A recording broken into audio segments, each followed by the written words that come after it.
Welcome to the City Council meeting for the City of Canby here on this beautiful and warm August 2nd. If you'll please stand for the invocation and the Pledge of Allegiance.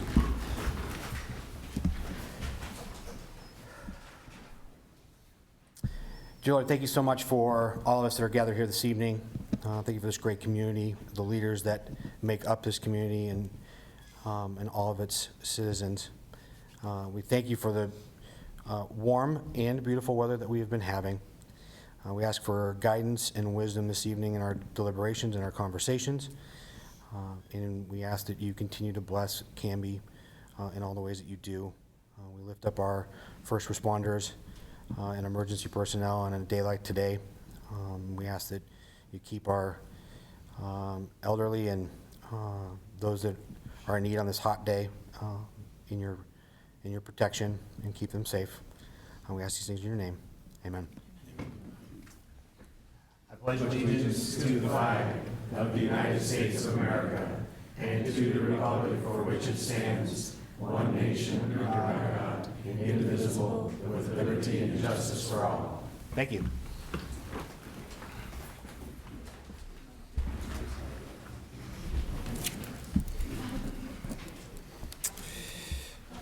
So this is kind of a continuation from earlier. We had the council had an exec session earlier this evening, and so we're kind of picking up where we left off.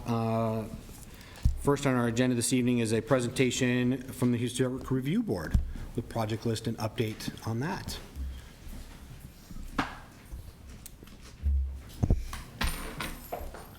Good evening. Hello, everybody. Jamie Stickle, Main Street Manager. Carol Palmer, Historic Review Board Chair. I had to think about that for a moment. Like that? Better? All right. So we're presenting tonight on Canby's Historic Review Board, which is leveraging our past to create a stronger future. The purpose of the board is created under Canby Municipal Code 16110, and it's to promote the historic, educational, cultural, architectural, economic, and general welfare of the public, and to safeguard the city's historic and cultural heritage through the identification, preservation, and protection of structures, sites, objects, and the district of cultural interest within the city. But that means a lot of very technical terms, and so Carol and I are going to go through some of the projects that have been worked on in the past and some of the things that we're looking forward to in the future.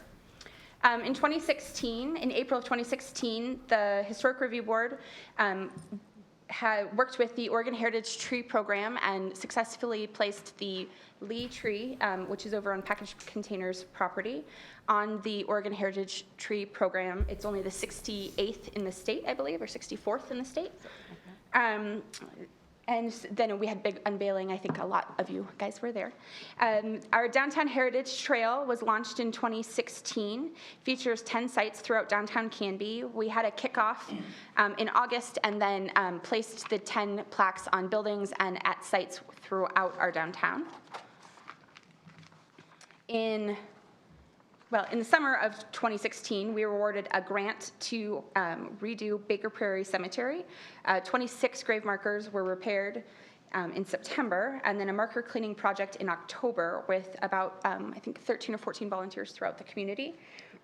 We held a rededication event on May 5th, which was a May 1st Friday, and we probably had about 60 people that came to honor the work that had been done, to kind of kick off, because there is a phase 2, and then also to learn a little bit more about Canby's heritage.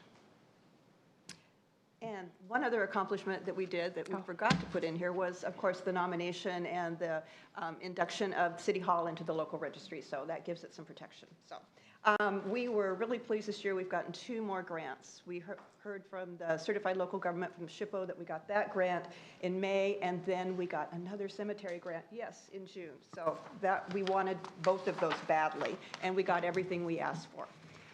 So the Baker Prairie Cemetery Rehabilitation Project Phase 2 has already started. Jeff Hiltz, our contractor, was on site Monday. He worked there Monday and Tuesday, getting some of the stones that are tilted started back upright. And I know he was taking a bunch of the ones that were broken, putting them in his pickup and taking them down to his shop in Salem. But that's going to go on for the next 2 weeks. And then every marker in the cemetery will be erect and intact, which will be, who knows how long it's been since that's been true.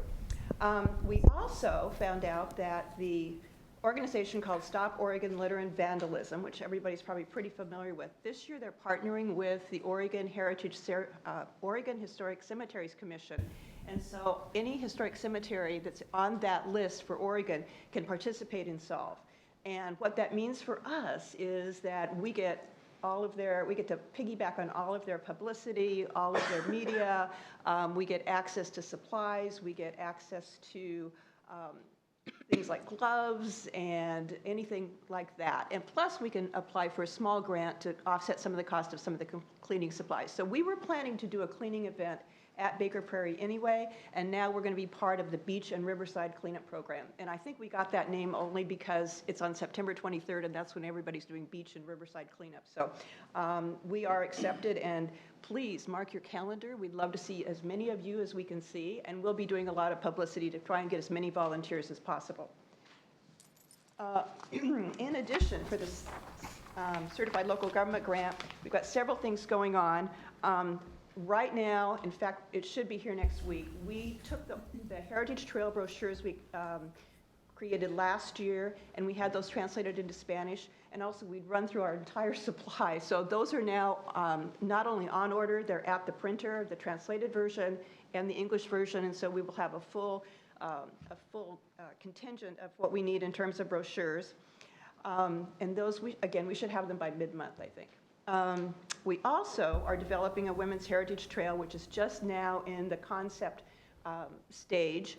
The idea is to, again, honor women in the community, women who in some cases have stepped out of traditional roles. I'm thinking of Bertha Dedman, who was the first woman mayor of Canby, but also women who have contributed in the more traditional ways through charitable work, social work, education, caregiving, those sorts of things, because all of those are equally important to the community, but are many times unrecognized. So that's sort of the focus we have on this. We will again be focusing on sites that are important to those histories and putting together some sort of brochure, and again, hoping to use our plaques again to mark some of those sites. In some cases, we'll be repeating sites, like City Hall obviously has been a focal point for many things in the community, and so it will be on the trail most likely. Of course, we're looking at getting a complete local landmark program. We're trying to make sure we recognize, the 3 properties we have now on the local registry, but also our national registry property, which unfortunately went into foreclosure today. So it's really important that we build some community understanding of the importance of that site. I'm sure most people in the community don't even know exists. So this is a way, if we get out some material, have an event, do another brochure, that we can raise awareness of that. In addition, we'll be including the Lee Tree, because that's on a state registry, and of course Baker Prairie Cemetery, which is also on a state registry. So we've got a really nice little portfolio of historic sites here that we can really market. And of course, we'll again do English and Spanish brochures. That's kind of going to be our mode of operation from now on. Looking forward, there is a program at the state that we decided to investigate, and at our June meeting, we had someone from the State Historic Preservation Office come and walk us through what's called the All-Star Heritage Community Program. And so in order to achieve a designation, a community has to qualify for at least 15 out of 20 criteria. So she led us through an exercise where we looked at all 20 criteria and said, what do we qualify for now? And then started looking at what we needed to do to get to the gap, to fill that gap. The staff at the Oregon Heritage Commission screens the applications, and then it ultimately goes to the Heritage Commission to make the final decision. The benefit to Canby is we get these neat signs that say we're an all-star heritage community that we can put anywhere in town. We get space and recognition at the Travel Oregon website, which is way cool. We get a logo that we get to use in all of our publications and brochures and materials. We get access to special grants. Plus, we get additional services and technical support from the heritage staff. So those are things that would not only benefit the city, but also organizations like the Canby Historical Society, possibly even the chamber. So there's lots of benefit to the community above and beyond just the metal signs and the other things that come with it. There's only 7 communities that have achieved this designation, and I gave you a list of those: Albany, Astoria, Bend, Oregon City, Cottage Grove, Salem, and Roseburg. So we would be in a small group, which is nice.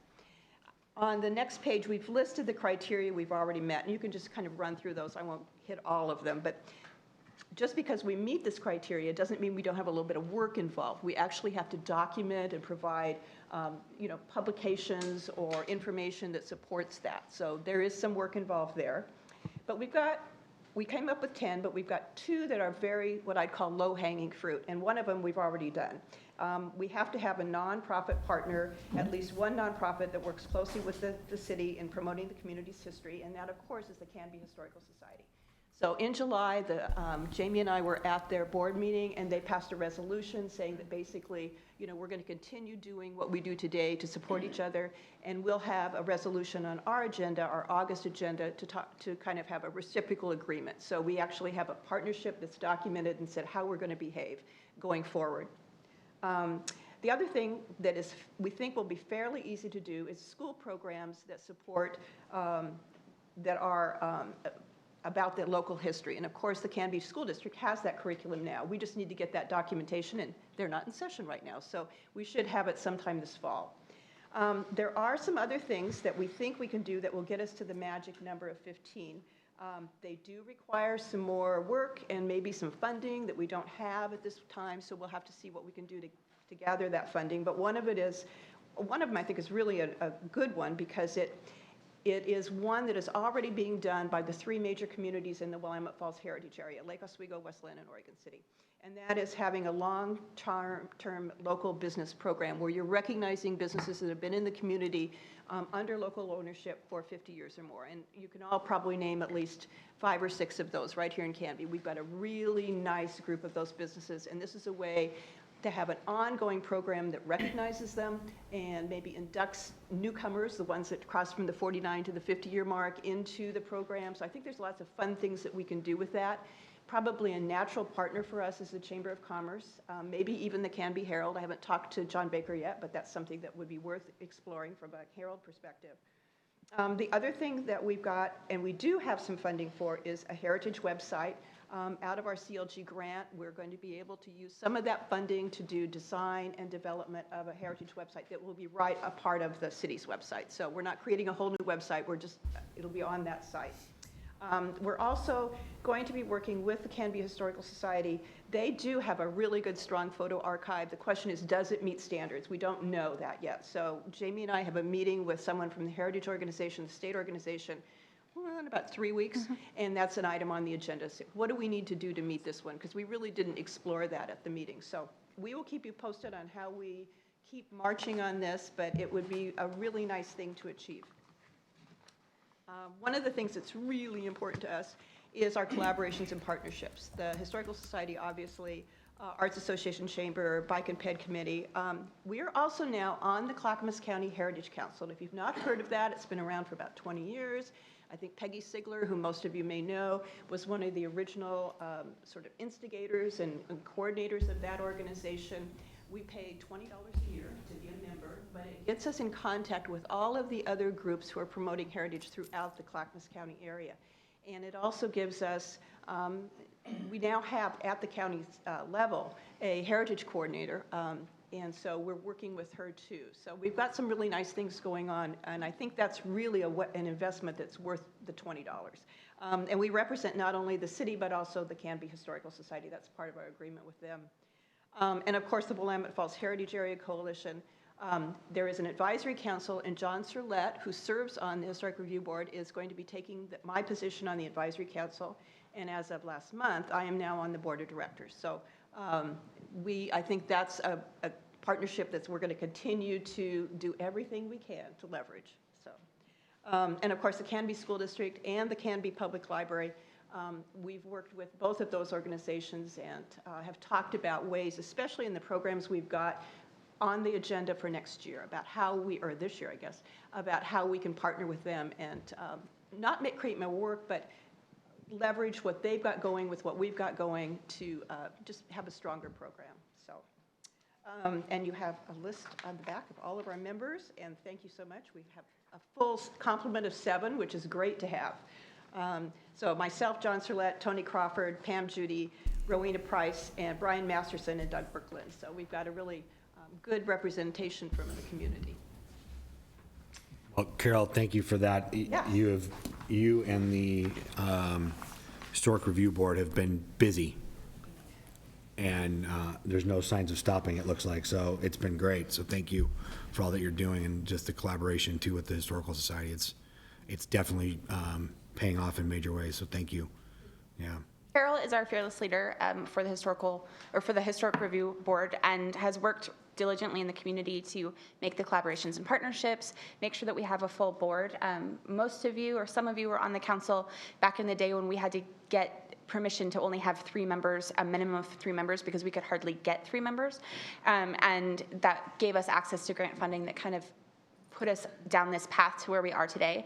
And now we have a very strong board. We've got good ties with Canby Herald, Historical Society, and it's, I just think, really important to note that it is under Carol's leadership, and that she and the rest of the board just work, they go above and beyond as often as they can. Thanks. Any questions? Questions? Greg, do you have something? Well, let me just underscore what a amazing citizen committee this is. When I first got on the council, it was inactive. And I think it proves that old adage that every cause needs a champion. And we are lucky to have adopted you. So thank you.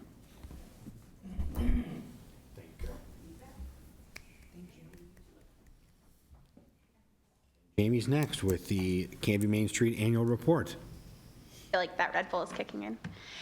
So once a year, I come and talk to you guys about all of the work that Canby Main Street does in the community.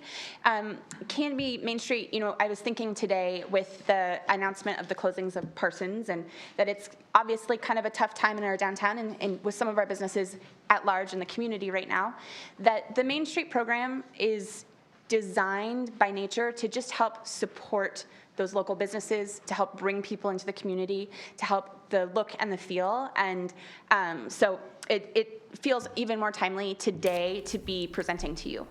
But I will get started. So the Canby Main Street mission is to carry out the urban renewal plan to ensure economic vitality in the downtown commercial district, revitalize buildings and street environments, and enhance Canby's identity through the promotion of downtown. It is based on the Main Street America 4-point approach, which focuses on promotion, economic vitality, design, and organization. Promotion is marketing, events, anything that really helps to promote the town to its citizens, to promote the businesses, both within the community and outside. We have our Downtown Canby First Friday, which is May through December. We have laminated signage that we give to businesses that just say, ask me my plans for First Friday. We do targeted Facebook advertising. The next one is this Friday, August 4th. And then posters in participating businesses. We also work with a group of handcrafters that come to First Friday whenever the weather permits, and they set up in Waite Park, and usually you can find about 30 booths or so, and sometimes live music, sometimes food. It really is kind of the Main Street model of starting small and starting local, and hopefully maybe one of those businesses or several of those businesses will raise up to a bricks and mortar business at some point. We talked about earlier, the Heritage Trail unveiling occurred in Waite Park on August 5th, which was a First Friday last year. I find it important if we couple certain events together so that you can capitalize on the people that are already coming. So I know some of the people that came for the unveiling also stayed and shopped at those handcrafters and then went out to local businesses and vice versa. Canby's Big Night Out Street Dance, which was in its 2nd year last year. It's held on the Friday before the Candy's Big Weekend. And we created that event through Ken Aragati, who's a business owner, obviously Greg Perez, and a lot of other people that came together and said, we don't really have a street dance that features live music, kids' activities, food and beverage vendors, and something to kind of honor the weekend that's been around for 20 years and give it some life and give it a fun party kickoff. So that is actually happening again for its 3rd year on Friday, August 25th.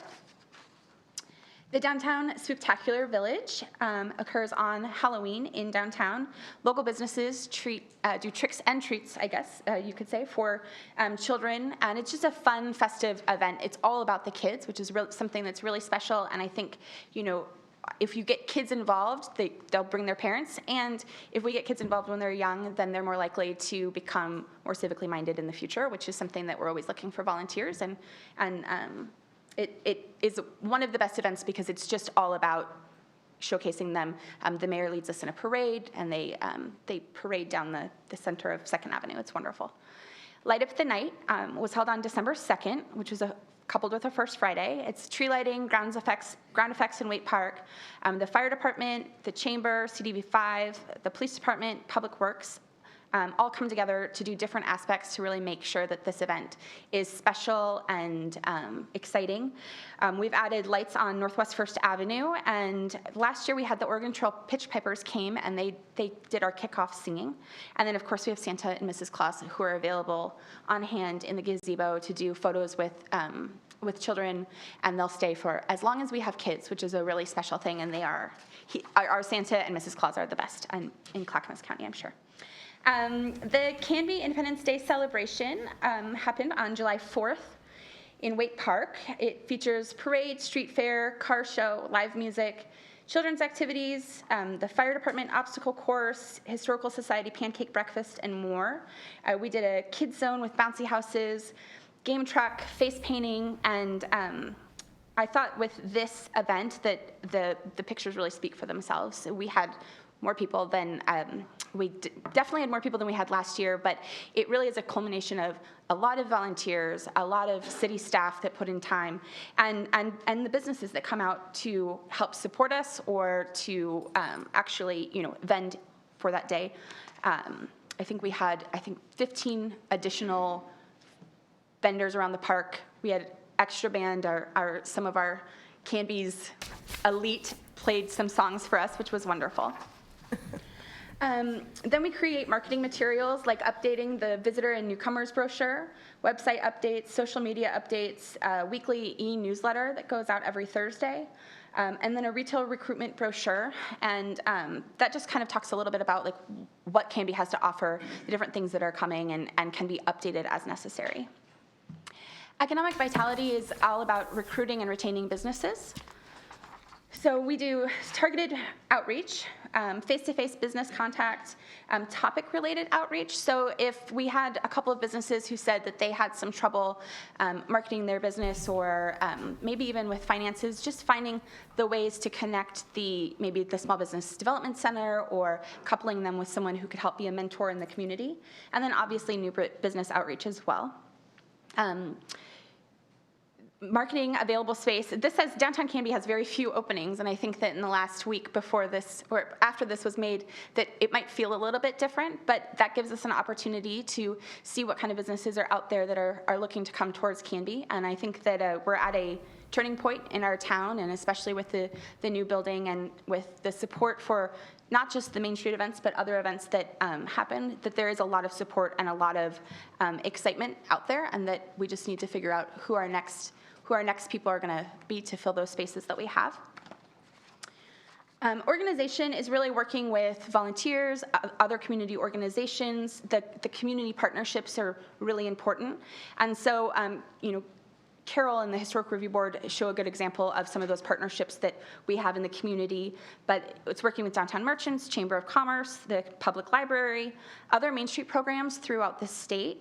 The Historic Review Board, Historical Society, Arts and Culture Advisory Council, that's just to name a few.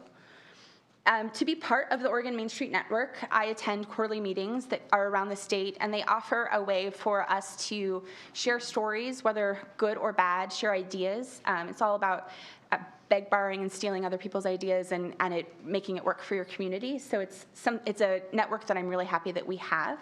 It features a listserv so we can share ideas more freely when we're not together.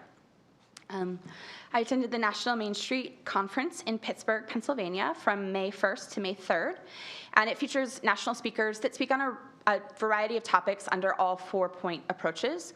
It really focused a lot, I think, on placemaking in small downtowns, creative events and promotions, activating spaces, and activating the people and the organizations that really make your community unique.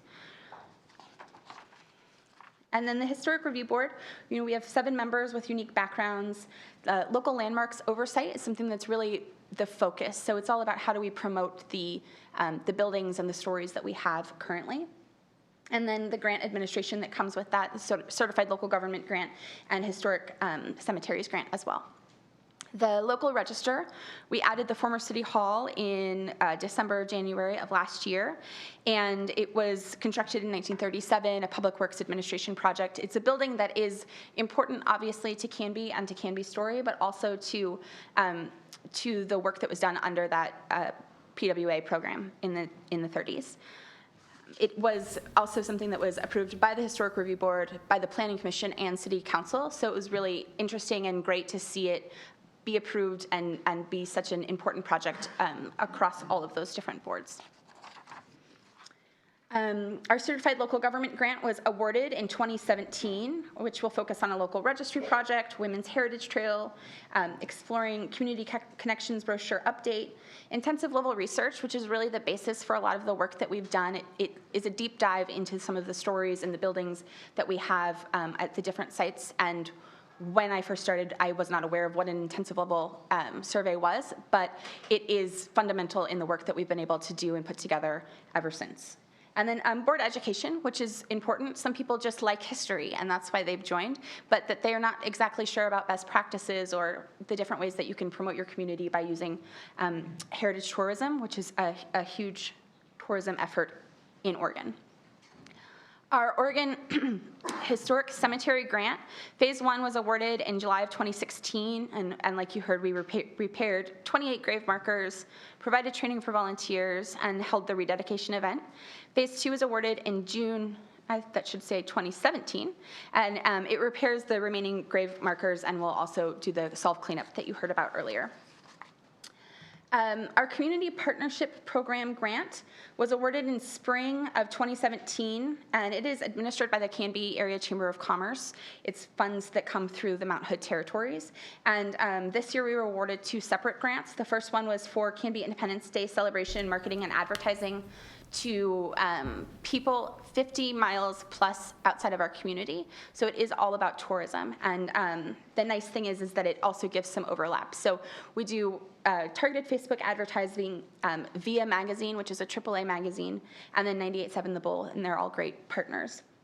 And then also, we received money to do the Newcomer and Visitors Guide and to just reprint those and make sure that we have them at different places around town and keep them updated. So we'll print those several times throughout the year. The last one was just printed in the beginning of June. Lastly, design is just getting your downtown into top physical shape. So it's the actual look and feel of the downtown. We have our Downtown Flower Program, which Ken Daniels, who's back there, he's devoted to that program and to our downtown flowers, and he really takes care and takes pride, and it's something that makes me really happy to be part of because he and the rest of the Public Works guys care so much. We get our flower baskets from S&K Nursery out of Hubbard, and then on First Avenue, we've got our garden showcase, which features flowers from Swan Island dahlias and the wooden shoe tulips. Our facade improvement program, we've had 4, including a blade sign application. The 3, Lauren Bell, Peter Hostetler, and the Kiwanis Thrift Store are all underway. But I did include a photo of the Graham Building, their blade signs, the before and after. The out front of the library is a big 45 by 15 foot wall, and I am very lucky to be able to sit on the committee that is finding the artwork for that. It's formed with the arts and culture members, chamber director, and then city staff. The theme this year was growing, learning, giving, and it was really interesting to see the different ways that people presented their ideas and the different ways that they felt those connections to Canby. We received 3 submissions from local artists and have narrowed it down to 1, and we had, I think, our final meeting on Monday where we've got a pretty good idea of what it's going to look like, and it does fit within that theme, which is so true to Canby, but it really does also, it feels true to Canby as well. It couldn't just go anywhere else, which is great. And if there's any questions, that's the end of my presentation. Ms. Mayor, one question. Yes. Canby, do you have any idea how much in total dollars in grants that, like, we obtained last year through? I don't know that off the top of my head, but I could definitely get it for you.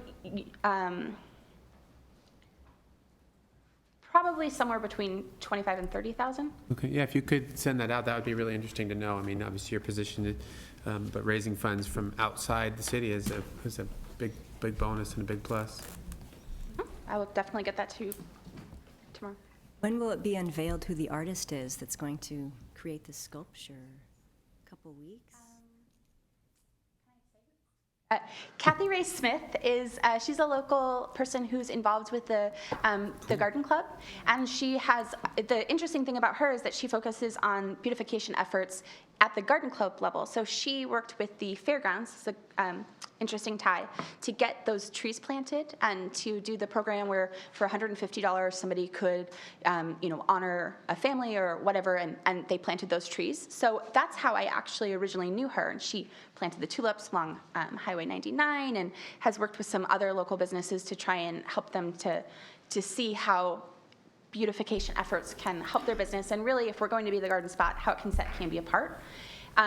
So I knew a little bit of her background, but I was thrilled to see, what she brought to the table, and I'd never seen any of her work before. So she's the artist, and she's worked really hard, and she's also worked with the committee to really make sure that she fine-tunes her vision with some of their input. So I think that we're going to have a piece that Canby can be proud of, and that is worthy of a 15 by 45 foot wall.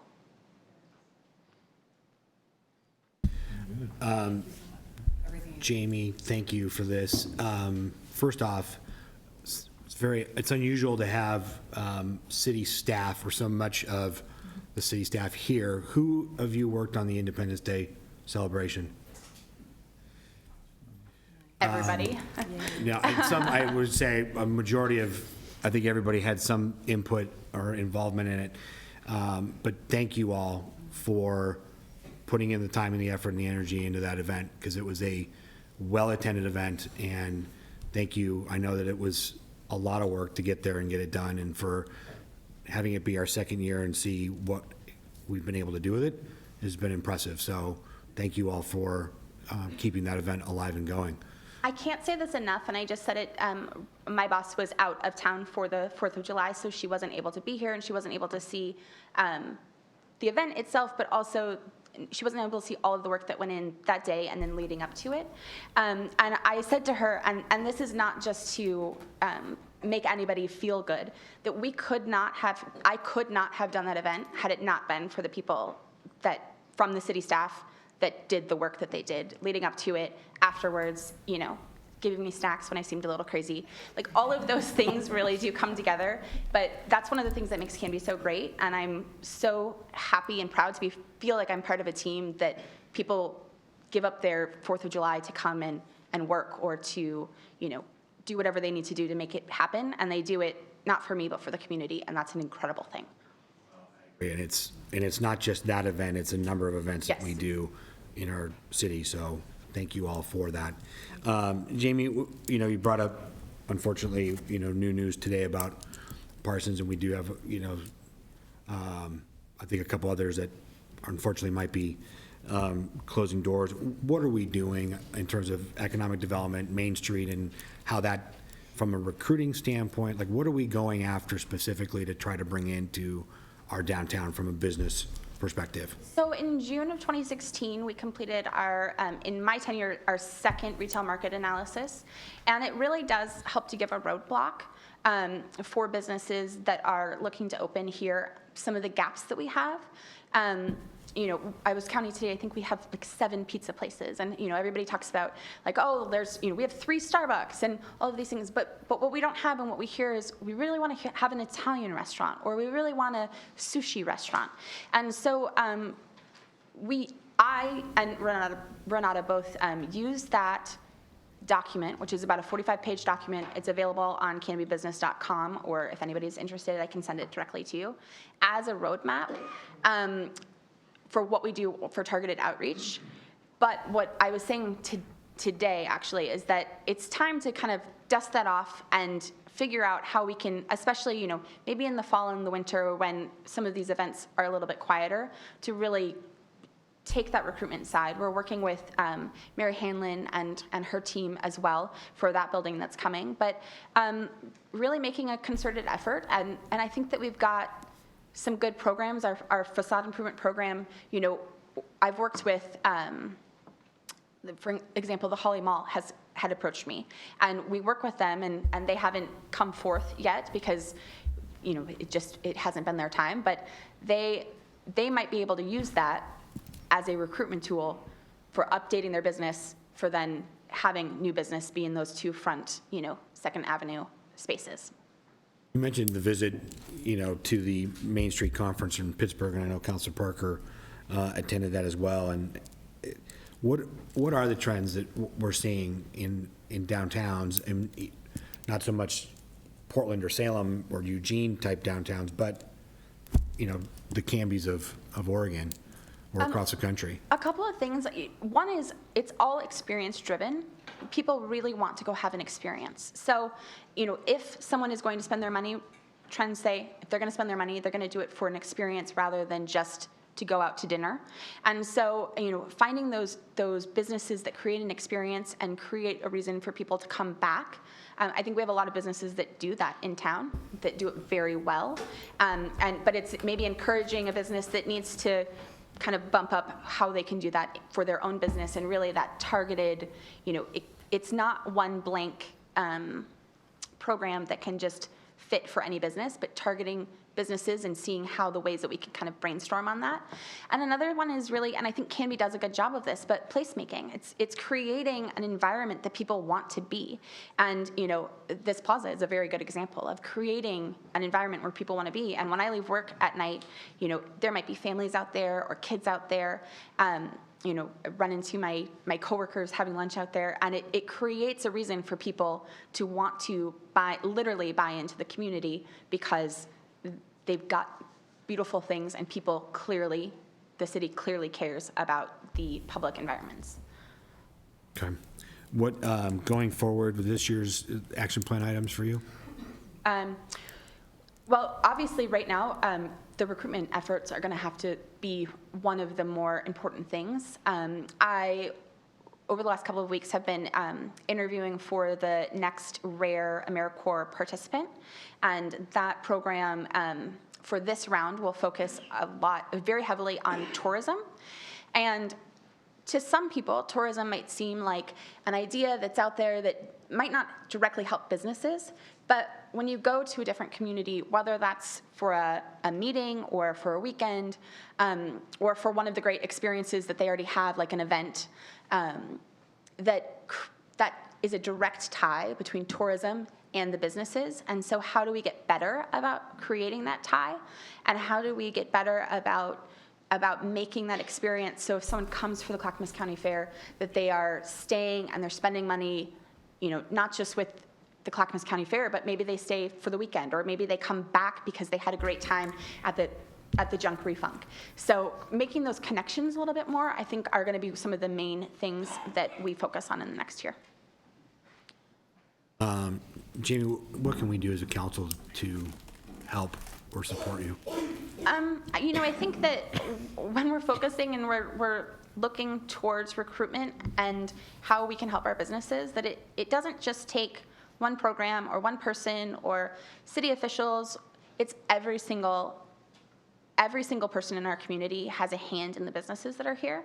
And how do we support those businesses, and how do we find ways and reasons to really celebrate those businesses? It is hard to be in business. It just is, not just in Canby. And so, as a community and as a council, supporting those businesses and helping to spread the good word. And I think that you all do a really good job at that, but we can all probably do better. I know that I can, so. Thank you, Jamie. No. It reminds me of the story about a friend of mine who is a pilot for private aircraft, And he said his new jet that he got for his boss practically flies itself. And I said, well, what do you need a pilot for? He says, well, when things go wrong. And I think we have never needed you or your skills as a Main Street manager more when we're going through these megatrends. I was reading just during the break here about Lloyd Center and how it reinvented itself as a downtown service area where chiropractors and hair salons and accountants are moving in. And that's going to be the future of downtowns, that 40% of all Christmas shopping is now done online. And when Jeff Peterson's dad ran Parsons, he didn't have 40% of his Christmas retail being eaten up by the internet. And so what we're going to be seeing in downtowns are service centers, things that cannot be purchased online. Nail salons, beauty salons, chiropractor, healthcare, and who are our two of our most prosperous businesses? Pappy's and Backstop. And it's unique places that are an experience. I had a cousin who came from out of town for Pappy's and said, this is an experience. So, Jamie, thank you. We've never needed you more. And I don't think we've had a spontaneous round of applause since the 4th of July.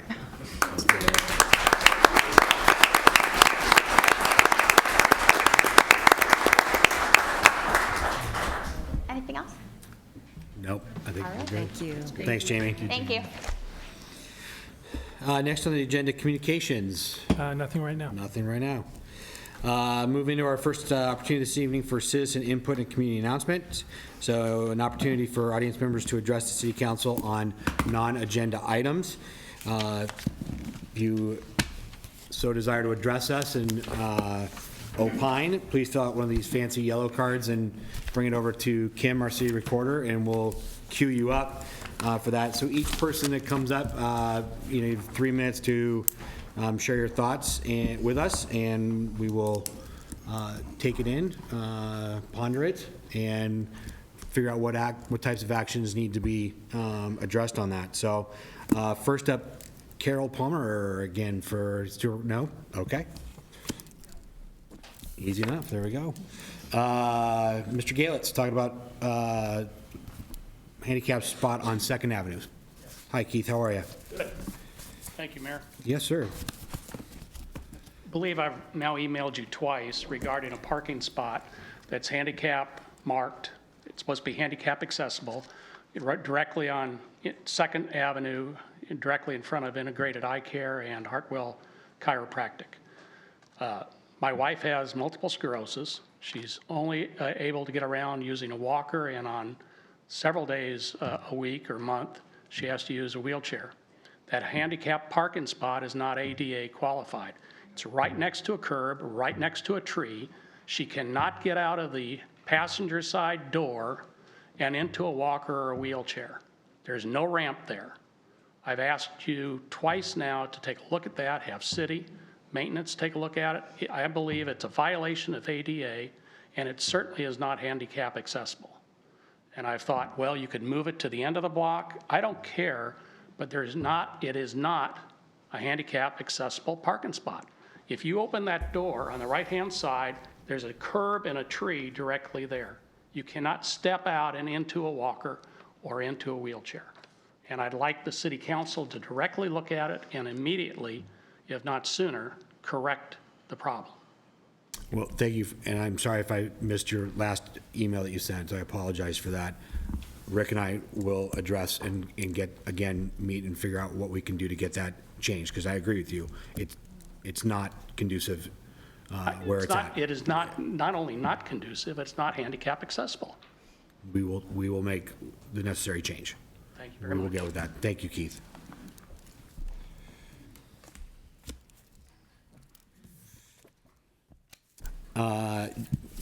Got a tandem here, Janet Baker and Dave Lean here to talk about the solar eclipse and eye safety. I think that's coming up, isn't it? Like sometime soon? Yeah. We do have a little event coming up. Thank you, Mayor. My name's Dave Lynn. I'm Director of Community Outreach for the Opticians Association of Oregon and also a Director on the Oregon Vision Coalition. We have a real concern about eye safety, and that's one of our missions of both those organizations is eye safety and eye health. And with August the 21st coming up, we don't want people to look at the sun. I don't think that's a good idea. And in order to help protect this, I wanted to give each of you one of these. So if I could get you to pass this around for me, please. Take one. And to make that emphasis to it, if you would all, once you receive these, if you'd all just put them on to show the public, this is how you look at the sun. You don't do it with your naked eye, because if you do that, it'll cause. Yeah, that works. That works, perfect. This is how you do it. It's, See a thing. Did you so say you you think can't see? that's possible? That's for how you each don't of look us? at the sun, right? Yeah, it's just like that. You guys look awesome. That's how you don't look at the sun. I might need Love it. extra large ones for my big head. Wow. Yeah, it's it. For They the are pretty audience, you It's on dark. can't the see a outside thing with side. those glasses on. Yeah, now's your chance. Now, you can like get these these on- several different places here in town. One is at Dr. Zig's office over on 3rd. In other words, one is at Ashley McFerrin's office, Vision Source, on Ivy and 4th. And then Integrated Eye that Keith just spoke of in front of that office too. They all have them.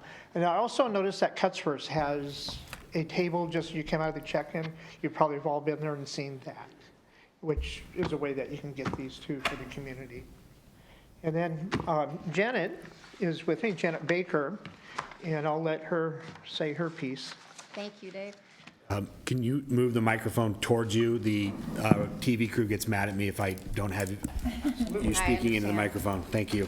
Mayor Hodson, President Dale, councilors, thank you for the opportunity to talk for a moment about protecting our vision on this monumental historic event on August 21st. My name is Janet Baker. I represent the eye doctors in the state, Dr. McFerrin, Dr. Zig, and the other 800 or so optometrists throughout the state. I also work with the Ophthalmology Association, and we've made some joint presentations on eye safety. For a quick overview, if Dave would be, my Vanna White would be so kind. On August 21st, between 9 and 11 a.m., we will experience a total and partial eclipse. And you can see that this eclipse goes through, it first makes landfall here in Oregon, in Lincoln City, and the totality path is going to go straight through Oregon, which many of you have heard about, but I'm surprised how many people have not. And what that means is that the moon, for a very brief period of time, will completely block the light from the sun to the earth in that path of totality. I feel like I'm ringing. And for 2 hours on either side of that 2-minute total eclipse, there is a partial eclipse at varying degrees. So all of Oregon pretty much will experience at least a 90% partial eclipse, which is significant. It will feel like dusk. Animals behave differently. All kinds of interesting things happen. But our whole purpose in being here is to express the importance of proper eye protection for everyone. We are, as I'm sure you all know, expecting 1 million visitors to Oregon for that 2-minute event. And it is going to be quite a public safety and logistical nightmare. But what we also know is that the towns and the cities along the path of totality are booked for camping and hotels and bed and breakfasts, et cetera. And people are having watch parties, and that's fine. But if you're having a watch party and you happen to be in the path of, well, even if you're in the partial path, it's my opinion that you ought to have those eyeglasses available to the people who are in your care, particularly children.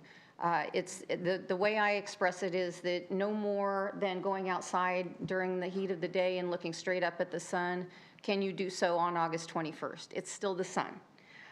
The fact that the moon is covering part of it doesn't make it safe to look at the sun. Our eye doctors would tell you that they don't want patients as a result of this, but even a few seconds of looking directly at the sun can result in retinal bleaching, partial blindness, and even 10 or 15 seconds of staring at the sun can result in total blindness. It's not a joke. And I'm very concerned about children, that parents and our community leaders and teachers and whomever may be in charge of children for that day make sure that they have these glasses. And the important thing is that apparently there are fake solar eclipse glasses out there. Who does that? But the important thing is to note when you purchase them, wherever you purchase them, that they have that ISO 12312 certification on those. Those are the international standard for solar protection. And the only other thing I wanted to mention is that there is a very, very good book. I picked it up at the state capitol called The Oregon Total Eclipse Guide by Aaron Linsdow. And it goes city by city in the path and tells exactly what time the sunrise, the partial eclipse starts, the total eclipse starts and ends. Basically, the totality will happen between 10:15 and 10:24 from Lincoln City to Baker City. It's a very short window of totality across the state. The whole partial eclipse will be between 9 and 11 in the morning. Great. Dave, anything else? I'd like to add one other thing, Yeah. that Dr. McFerrin's office sent out 3,000 pair of these glasses to the school district. And I think it was the first, second, and third grade, I believe, that received those. So if parents would recover those, because who knows where they are with kids, that they have them out there and really encourage them to wear that. However, if I could add one caveat there, if they've gotten scrunched up in backpacks and punctured or creased, please don't let them use them. Go buy another $2 pair of glasses. Well, thank you both very, very much for that. Appreciate it. Thank you.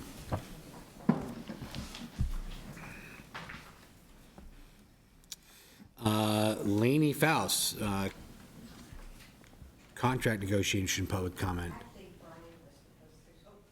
Oh, okay. We'll go Brian Lally first, and then Laney.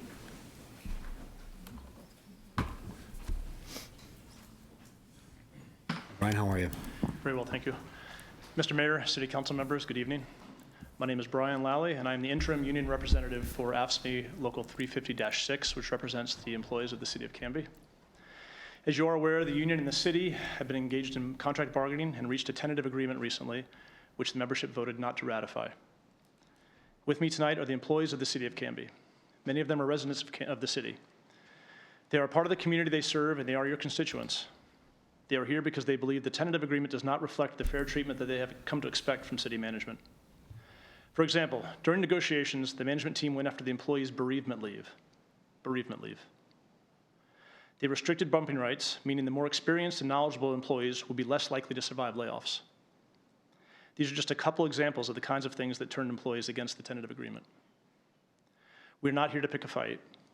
We are not here to create a conflict. We are trying to resolve one. The employees value the collaborative relationship they've had with the city over the years.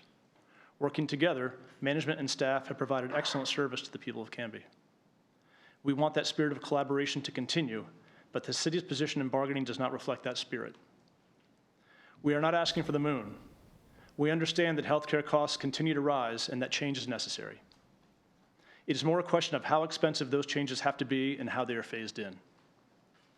And we are prepared to present some healthcare options that might save the city more money than the plans that were previously discussed at the table. Following the ratification vote, I contacted the city's chief negotiator to set up bargaining dates so we could return to the table, and he informed me the city has no intention of changing any of its positions. Mr. Mayor, city council members, this is not the time to walk away from negotiations. This is the time to engage, to roll up our sleeves and problem solve. We ask that the city's bargaining team return to the table in the spirit of collaboration that has served this city so well. Let's work together to come to an agreement that benefits the city, the employees, and the people of Canby. Thank you for your time and your consideration.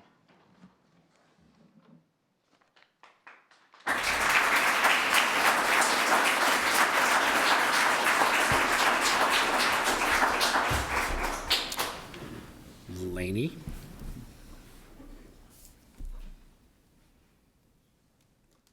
Brought a few of my friends with me. I hope that's okay. Absolutely.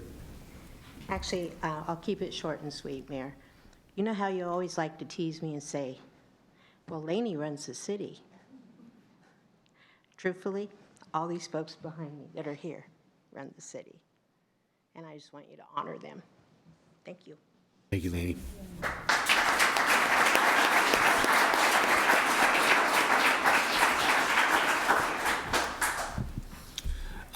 Last but not least, Mr. Greg Perez. Okay, okay. We'll come back to you then, sir. Thank you.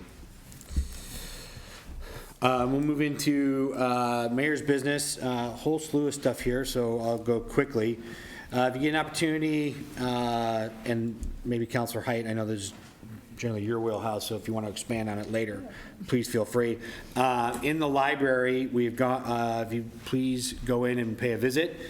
We have our new speedy checkout stations set up and ready to go. So I think we're about, sorry, just as you guys are leaving, go left. The sliding doors don't open after City Hall's closed.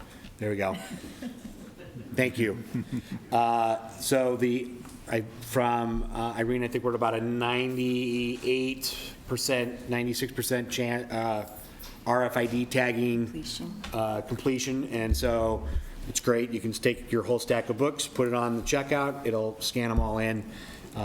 It's pretty cool. There's new signage up throughout the library, so all the teen areas, kids areas are all marked and labeled, and we have our thank you placards to the organizations and businesses that donated so much to the library building. So please visit the library and take a look at it. I had a meeting a couple weeks ago with County Chair Jim Bernard to discuss some key issues going on here in the city and the county. 3 of those kind of being the latest roads piece, so the transportation bill that was passed at the state level, and possibly what things the county might be looking at, which is more to come later, according to him. The Willamette Falls project and where that's headed, and also how transportation may or may not impact that project and us as that develops, and as well as what things are being discussed at the county in terms of housing, which I will elaborate more on a little bit later. But we do have a Clackamas County Coordinating Committee retreat coming up where housing will be discussed. A quite lengthy conversation on that. A number of meetings with a number of the councilors about a topic this evening. Attended the Mayor's Association, Oregon Mayor's Association Conference in Lebanon, Oregon. Last time I was there was, I think I was telling Cam, our city recorder, was about maybe 10 or 12 years ago. So the town has changed a smidge in 12 years, but it was a great conference. They've added a great hotel and convention center. The whole city came out and hosted a fantastic street party for all the mayors, car show, all the businesses were open. They had Johnny Limbo and the Lugnuts, so it was quite the festivities for the mayors. The big things were we had some pretty in-depth breakout sessions on everything from sales tax to housing to the eclipse, rising costs in cities, and we even had closed the conference with the marriage of 2 mayors. The mayor of Redmond and Sherwood got married, and the former mayor of Pendleton was the officiant. So it was like a regular High drama. mayoral affair. Distance relationship. They've been apparently been dating for 2 years, and they've been able to make it work. So, I don't. Hey, it's great. So a couple of things on the housing front. You know, big conversation that we've been having. But there was a presentation by the mayors of Madras and Bend, And it's amazing that across the state, all the cities are having the same issues that we're having. Obviously, Portland's the big gorilla in the room, and it's magnified because of their sheer size, but even a city like Redmond is having rent inflation issues and can't build homes fast enough, and Bend is growing so fast they can't keep up. I think their projections for population growth are astronomical over the next 30 years, so it is a big piece. There's some conversation at some of the counties in eastern Oregon, how they're leveraging workforce housing for ag and nursery lands, which I had a conversation today with one of our local farmers, and just engaged in some dialogue about what they do in terms of providing housing for their workers. And I think there's a huge opportunity. It sounds like they run into most of their problems with not being able to do housing for their employees because of county regulations. So I think there's some opportunity there at the county to maybe take a look at that. As we heard this evening, there was a whole almost 2-hour conversation on the eclipse.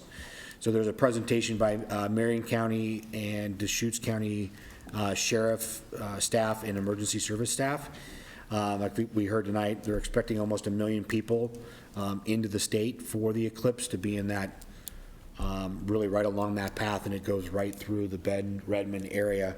And so an example, I guess, an excursion company from Japan leased out and rented out the entire Kaneda resort.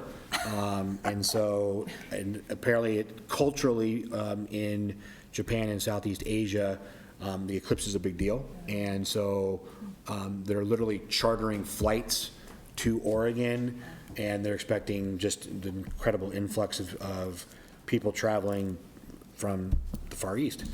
The big thing about the conversation was just what they're doing in terms of preparedness. So ODOT in Deschutes County, they have a plan to have 80 emergency teams along Highway 97, I-5 through, and that's just in Region 1. I know that talking with, in our region, so we're part of, that was Region 2, we're in Region 1, and much of the same thing is occurring along I-5 and 205. And their objective is to, 1, be flexible in case there are emergencies, and 2, to keep traffic flowing. So they'll be out to push, pull, tow, drag, and get everyone off the road to keep things flowing. Yes? Did they give you any kind of an estimate on like when the crazy times are going to be? Thank you for that. Yes. So if you are looking to go to an area that is along the path of excellent, total 100%. Totality. Thank you, the path of totality. I couldn't remember that, thank you. Don't leave Monday morning, you won't make it. So leave sooner. If you're leaving, they're projecting based on a survey that they did for people that, they did I think a Facebook survey, which then generated a much larger survey for Deschutes County emergency staff, was that about a third of the people will be leaving the Madras, Deschutes County area on Monday after the eclipse, and another third on Tuesday morning. So plan your work schedules accordingly regarding that. Rick and I have had a couple of conversations about it, and I know that, he's been working with the chief and with Canby Fire to be, we are not on the path of totality, but our teams are ready to be in supporting position if other agencies need the support. So that's kind of where things are at for us on the city front. Rick, anything to add on that? No? Maybe Yes, Joe. I just had heard that Aurora is on the path of totality, so we could be a pass-through towards people Very going well that could be. way. Yeah. And I thought it was an interesting comment that the optometrist made, which is how many people don't know this is happening. So I'm wondering if there's going to be people just stopping on the roadside, Yeah, And Yes, so, I mean, that's fear. the sort of Well, public safety concern that I would have. not to give too much credence to the media, but I think there may be some issue. They're liking that morning to being very similar to Snowmageddon and the parking lot that the freeways became. So just be aware. They did go through and recommend for those traveling, those along the path of totality, fill up your cars and your vehicles on Wednesday and Thursday, because then that gives the gas stations time to refill going into the weekend and coming out of this. They use the example of because of truck driver regulations, that their drive time, I think, they're only allowed 10 hours a day. So you couple that with the amount of traffic that's usually leaving Portland, getting there, and then driving back. So you throw that in with the amount of traffic that they're expecting. There's no way to get gas in the allotted time over probably the Sunday, Monday, and Tuesday. So they're really encouraging people to do that. And then also get cash out of the ATMs sooner than later, so that they can refill the ATMs instead of waiting until the day of. So just a couple of fun tidbits on that. We do have cooling stations around Canby. The Canby Library is generally open until 8, and so they're one of those. And then the Canby Adult Center has extended their hours as well to be a cooling station. Am I leaving any? Yeah, Ackerman Cafeteria. Yes. Ackerman Cafeteria. Fairgrounds, there's a building at the fairgrounds. Canby Ackerman. So the fairgrounds and the Ackerman Cafeteria and the American Legion are all cooling stations in town. Yeah, and the Ackerman cafeteria is actually, of those mentioned, is the only one that will be open overnight through this week.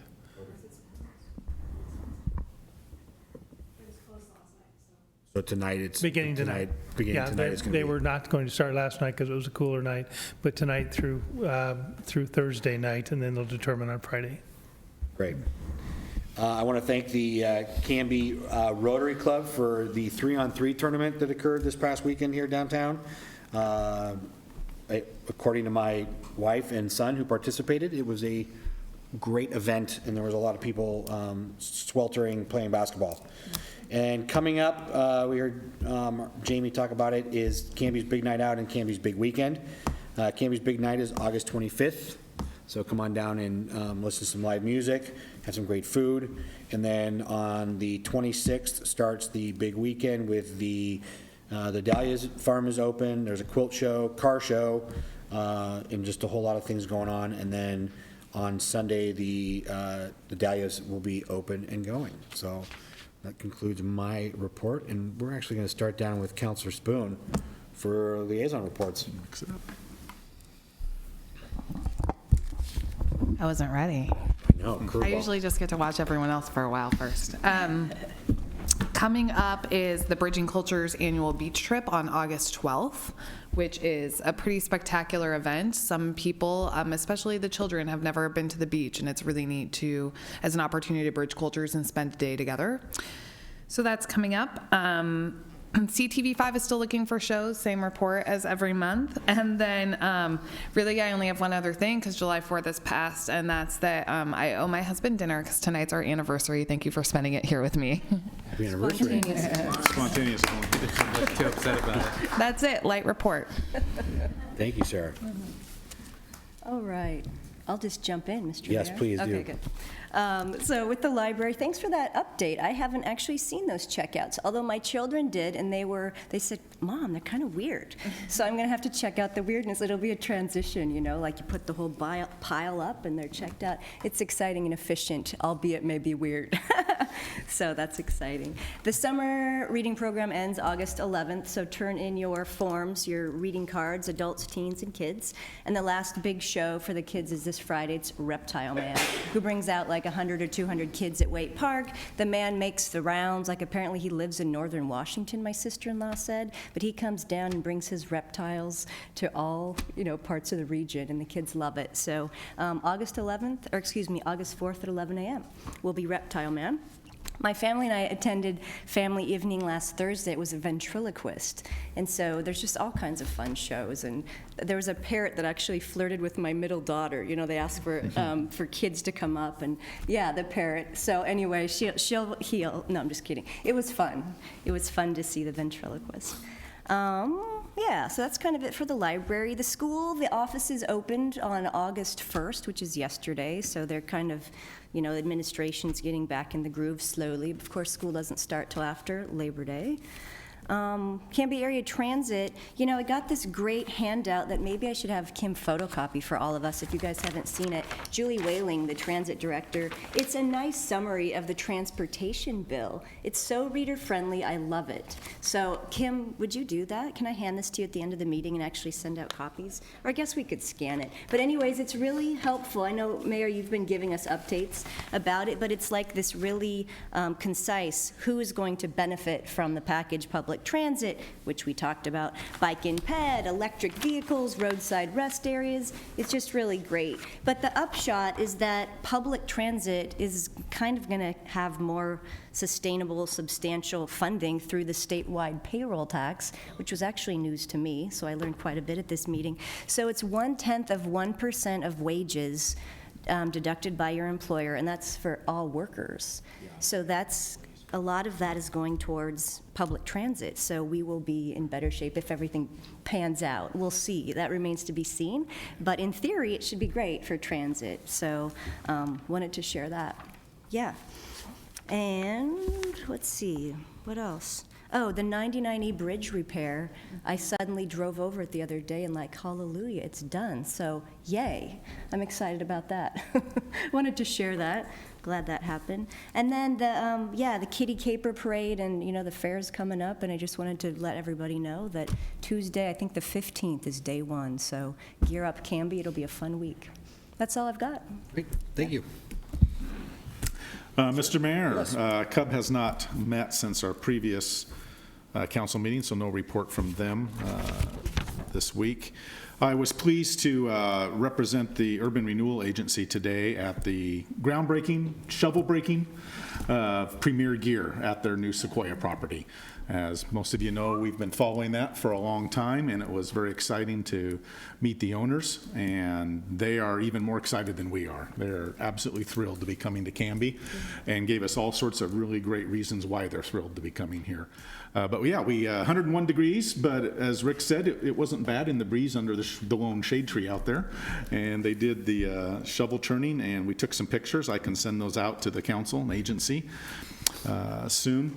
Just a reminder to the council and the agency, we're the same body, but as a reminder, the action that we had taken quite some time ago is that the proceeds from the sale of the Premier Gear property would go first to pay from 2011, going back that far, for the new furniture for the police department, so that will be paid off with this. That's for furnishings that were not eligible under URA law to be paid for by URA funds. And then likewise the same for our new civic building. That will be paid off, and then the balance of that goes to the Dahlia project for the city's contribution to SDCs and the cash contribution. So URA has reinvested all of that back in, and on we go. So a great day. It's exciting. They're hoping they've got the monster backhoe out there right now, and they're hoping to start breaking ground any day now. It's just a matter of getting workers here. And it was fun when Rick and I were standing out there he can attest this happened for the shovel breaking. A little car goes by with the windows down, and a lady yells at us, "Groundbreaking, yay!" So I'm like, regular citizens excited about a groundbreaking. So there you go. It did tickle the owners. And then finally, on a personal note, happy birthday to my dad, 81 years young today. And congratulations to my daughters, who today both passed their driver's ed driving exam. Yeah, crazy, right? Definition of insane: have two teenage daughters in driver's ed at the same time. Talk about multiple backseat drivers telling me all about every infraction of the law that I commit. And so my next police ride around, I'm just gonna tell them to click me at the start, and we'll just get that out of the way. But congratulations to Dana and Danica for passing that. And my thanks to Canby School District Community Ed for putting on a really, really great program. It's subsidized by the state, but it's very rigorous. It's nothing like what we took. When I was 18, yeah, we saw one scary movie and one drive around and they said, get out of here. It's very, very rigorous. So if you have teenagers in that camp, I'd really encourage you, check out Canby Community Ed. They do this, I believe, every trimester. I think they do it 4 times a year. And so my thanks to Ken, the instructor, and to Lena, the driving instructor, for just really giving my girls a great time and educating them. Truly one of the most important classes your child will ever take, to be honest. That's a lifetime skill. Thank you, Mr. Mayor. Great. Thank you for attending today. I appreciate it. You bet. And I'm already threatening my 13-year-old daughter that I know police officers. Oh, you make one phone call. And they know what we drive, so she won't get very far. Don't mess around. Yeah, seriously. Councilor Hensley. Seriously. Thank you, Mr. Mayor. My liaison assignments have not met since the last meeting. Traffic safety is next week, as is C4. But I do want to remind everybody on the Canby Adult Center front that this Friday, first Friday, from 3:30 to 5:30 at the Adult Center is Susie Voss's retirement going away. So go thank her for her service and wish her well. That's all I have. Great, thank you. Councilor Parker. Mayor, you've already heard from 2 of my liaison responsibilities, Main Street and the Historic Commission, so I'll pass this week. Great, thank you, sir. Councilor Smith. Thank you, Mr. Mayor. The Planning Commission did not meet last week. It hasn't met since our last meeting. And the Fire District has not met since our last meeting. But the Fire District does have a little bit of news, and I guess the Police Department as well. The Dr. Richard Davies First Responders Fund was approved yesterday by the IRS and is now an official 501c3 and can accept your generous tax deductible donations. Great. Thank you, sir. Question for Tyler. Yes. Clackamas Fire District did it today. Is Canby under a total burn ban now? Do you happen to know? I don't know. I meant to call down there today and I just ran out of time. Don't know. Yeah. We should probably assume so. We're getting close. Yeah, we should assume so. Great, thank you all, I appreciate it. We'll move into approving the consent agenda. Mr. Mayor, I move to adopt the minutes of the July 19th, 2017 City Work Session and regular meeting and a new outlet liquor license application for the Canby Liquor Store. A second.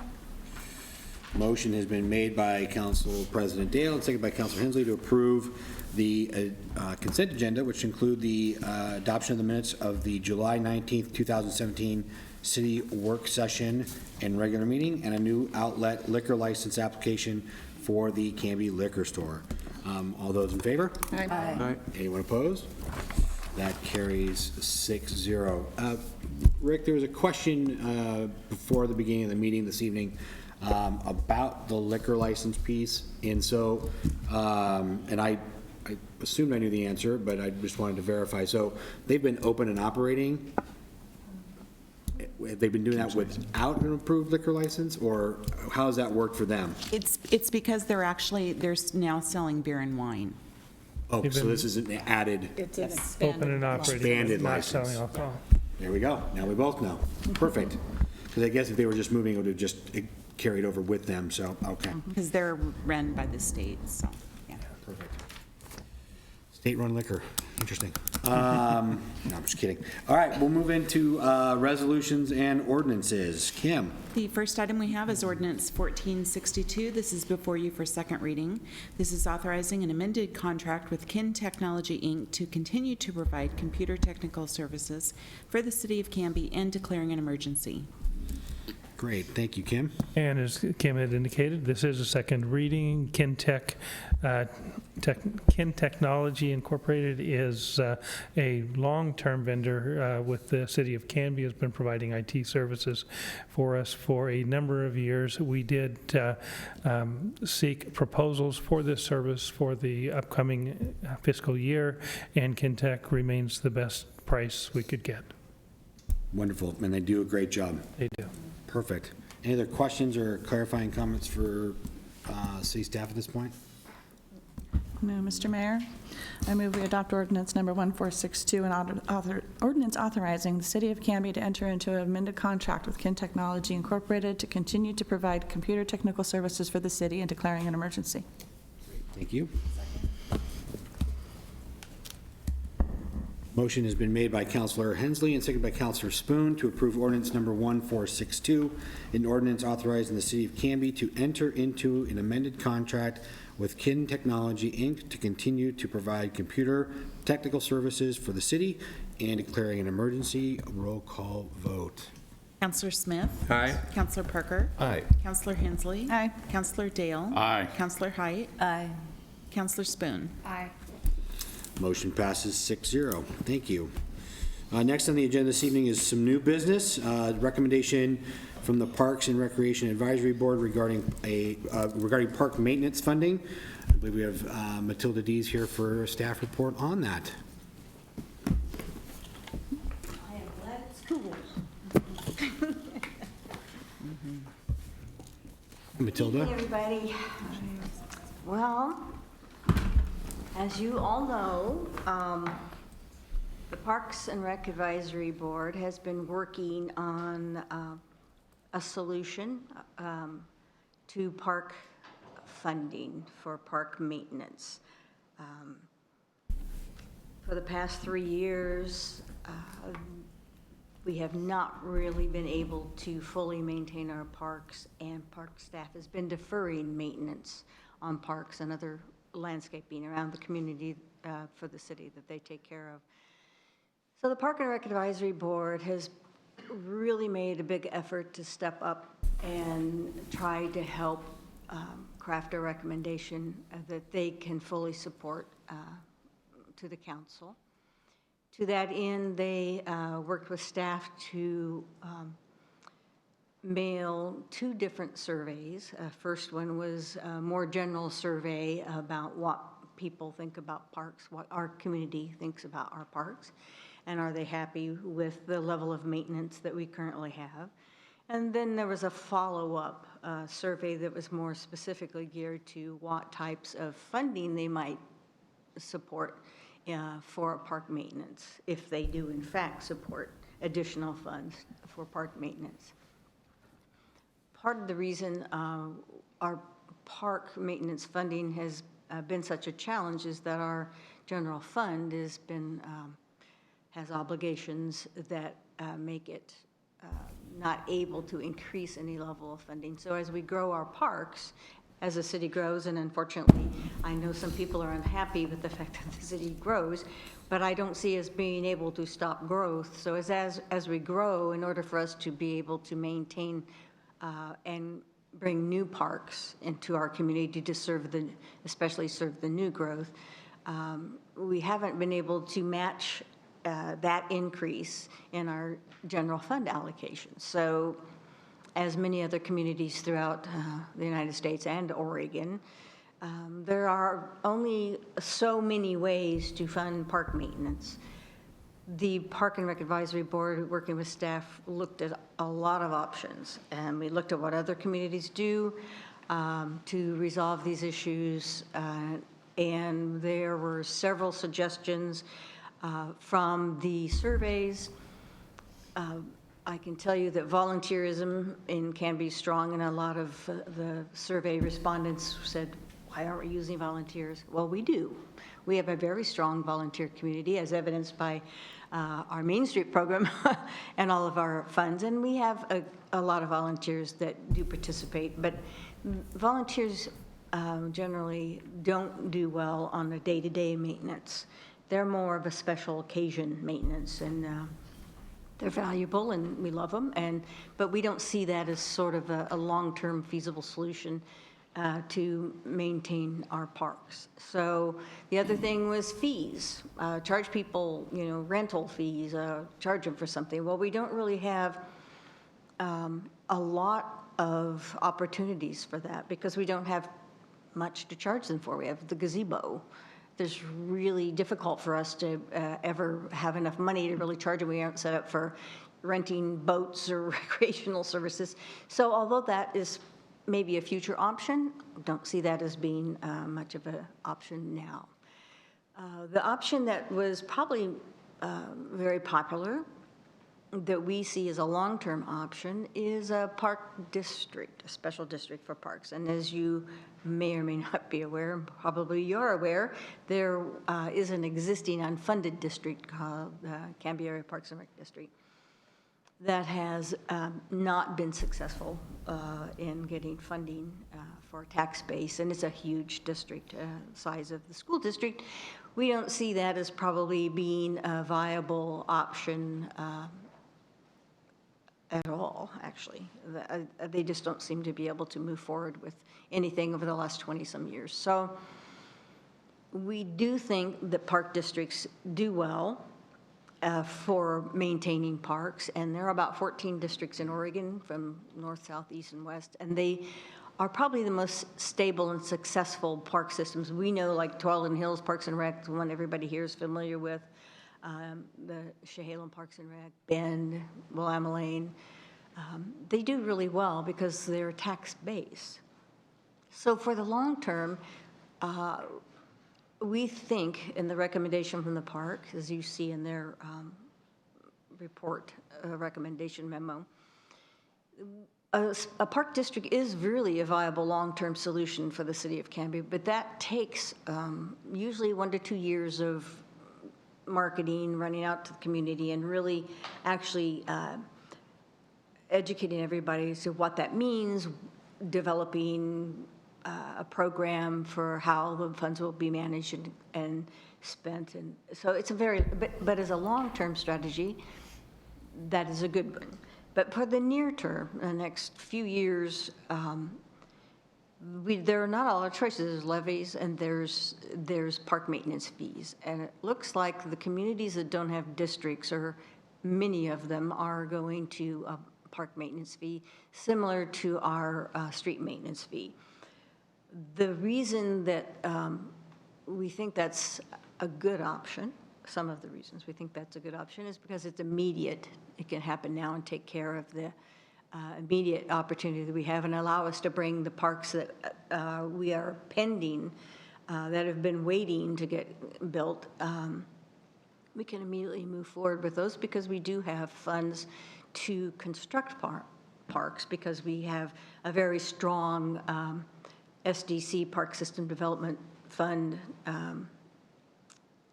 methodology that has enabled us to keep up with funding for construction, but we don't have any funds for SDCs to do any sort of maintenance. So a maintenance fee, there are about 8 or 9 communities, a couple more that are coming online soon, who have that fee, and it's popular because it is a dedicated fund. And in this community, I think it's nice to know that the funds are going specifically for what you're paying for. It's like, here's the money for parks, and it's going just for park maintenance. It's not going to go to anything else. It's not going to go to a big pot, and everybody has to vie for the money. So a dedicated fund, similar to the street maintenance fund, we think is probably the option that is most viable and feasible at this time. When we asked the community via surveys online and in the mail, oddly enough, the most popular amount was $5. The next most popular was $3 a month. The $4 fell between the cracks. I do not know why. I couldn't figure that out. But so the Park and Rec Board is thinking that their recommendation that they unanimously agreed on to the council is to implement a $5 a month park maintenance fee to be included in monthly utility billing. That would be adequate to cover up the deferred maintenance costs and the maintenance that enable us to construct our new parks that have been waiting in the wings to be built. Those would include the north West Locust, called the Simnett. It was dedicated many years ago for a park. We would be able to do, hopefully, some sort of a water feature, which was the #1 thing people wanted in the survey was if we could have some additional thing, what would it be? Well, dog parks are right up there. The water feature, though, was the thing everybody wanted, some sort of a splash pad to go, and that would be an ideal thing to put either Maple, perhaps, or Legacy Park. We have a couple of other, I think I included in the park maintenance fee frequently asked questions, what would this go for? Because I think, Sarah, Councilor Spoon, you said what would these funds pay for? So one of the things we put back in here was the parks that we think could be addressed with an additional ability to maintain them. There's a planned park that's been approved, 13th Avenue, which is we're calling Timber Park, as part of a subdivision down there that would be able to then develop that park and maintain it. There's the Feist property, which is a small little pocket park that could be some sort of a 4-quadrant for a little, I never remember the name of what they call it, but it's like a basketball. It's a 4-activity, all-sport little spot, and there's a name for them, and I don't know why I never can remember it. Then we have a trail, a dedicated trail that's going to be a part of the North Redwood concept development that we would be able to then maintain.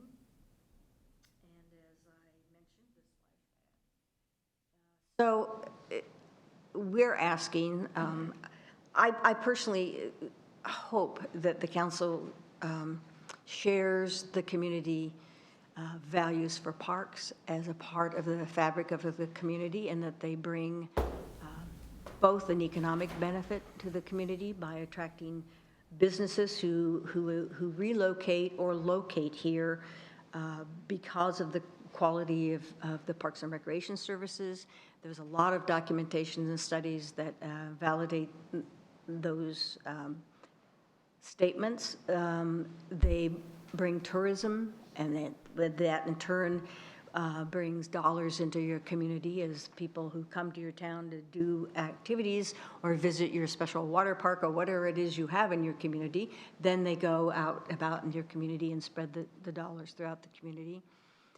They really address a really important part of our community, and by if neighborhoods have parks within usually a walking distance of a half a mile, that young people that actually are able to frequent parks and spend time in their parks really have a much less higher rate of being overweight and obese, and that is a huge problem in the general community now. In the last 20 years, it's gone up, doubled and tripled for teenagers and preteens. So that also there's been shown to be approximate value where if you locate next to a park, homes generally are considered to, people are more willing to pay a bit more if they live close to a park.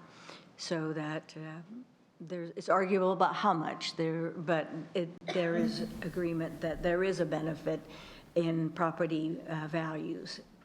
And the key to that is that they have to be well maintained in order for that proximate effect to be in place. There's also a lot of studies that show that, well-maintained parks really help deflect delinquency in kids, and kids just causing trouble because they're sort of out and about. If they have activities and they have places to spend their time in more of a healthy environment, that there's a reduction in juvenile delinquency. Now, our police department hasn't had a lot of experience with that, but they said they particularly value well-maintained parks because it helps them do their job to be able to, if the park is well-maintained and all the shrubs are trimmed, It's easy for them to patrol it and make it safe. So there's value to that as well. So without going over all of the staff report, which I'm sure you've read,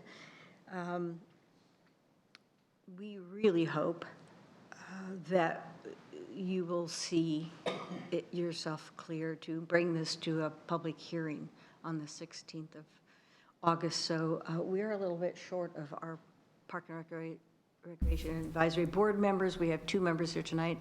Most of the others are on vacation or out of town because they weren't aware that in time to be able to reschedule to attend this. So hopefully by the 16th, they would be able to come and speak to this. But we do have 2 who are members here who, and I can tell you that I feel particularly thankful that we have a very feisty committee. And I say feisty in a good way, guys, gals, is because they really have a lot of opinions and they really get in and we mix it up and we really thrash through these. And that's, I don't know if any of you have ever sat on committees that just nothing happens. This committee is really take their charges seriously and they get in and we hash it up. So I have a lot of confidence. This was a unanimous decision with them to bring this recommendation. And I can reiterate the exact recommendations for them because they had one other concern that I want to make sure that the council is aware of. If in fact there is an appetite to bring this forward on the 16th and consider implementing a maintenance fee, Parks and Rec Advisory Board were very concerned that that would not replace the general fund level of support. They want to make sure that we have a continued level of general fund support, and then that way that the maintenance fee would be able to make up for the lack of deferred maintenance and to bring the pending parks back online. So that was the other thing. So we hope, and the recommendation from staff and from the Park and Rec Advisory Board is that the council schedule a public hearing for the August 16th to consider an ordinance to implement a monthly $5 a month park maintenance fee to be adjusted annually. That's an important thing since we did not do that for our street maintenance fee. It makes it painful after the fact, so you want to keep up on it, automatically update it. And we would like to also get some direction and approval to move forward with trying to explore how to make a successful park district for a long-term solution work for the city of Canby. And that to continue a current level of general fund contributions toward parks and park maintenance. So I have a lot of material. I didn't want to just clobber you with stuff that I've already sent you. So I would love to answer any questions you have, and if there are missing pieces that you need to help you make a decision to move forward with this, be happy to provide that to you as soon as possible. And our two token members are here. I'm sure they would be happy to weigh in on any questions that you have. Thank you, Matilda. Clarifying questions on the staff report and their recommendations. Just what are we doing here tonight? So, so the purpose of this evening is one, so we've done a couple of work session or a work session regarding what the Park Advisory Committee or Advisory Board had been working on in terms of this.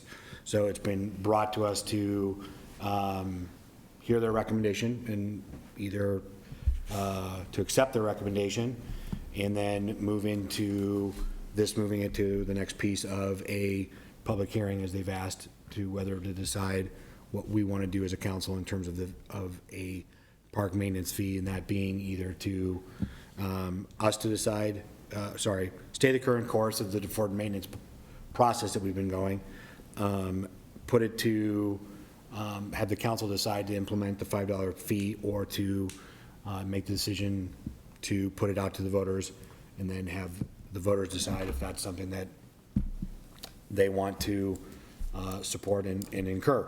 So tonight, it's really, again, us asking any other questions or digging any deeper on the advisory board's recommendation to us. And then there's a pre-written motion in your packet to take us to the advisory board, or to a public hearing at our next meeting.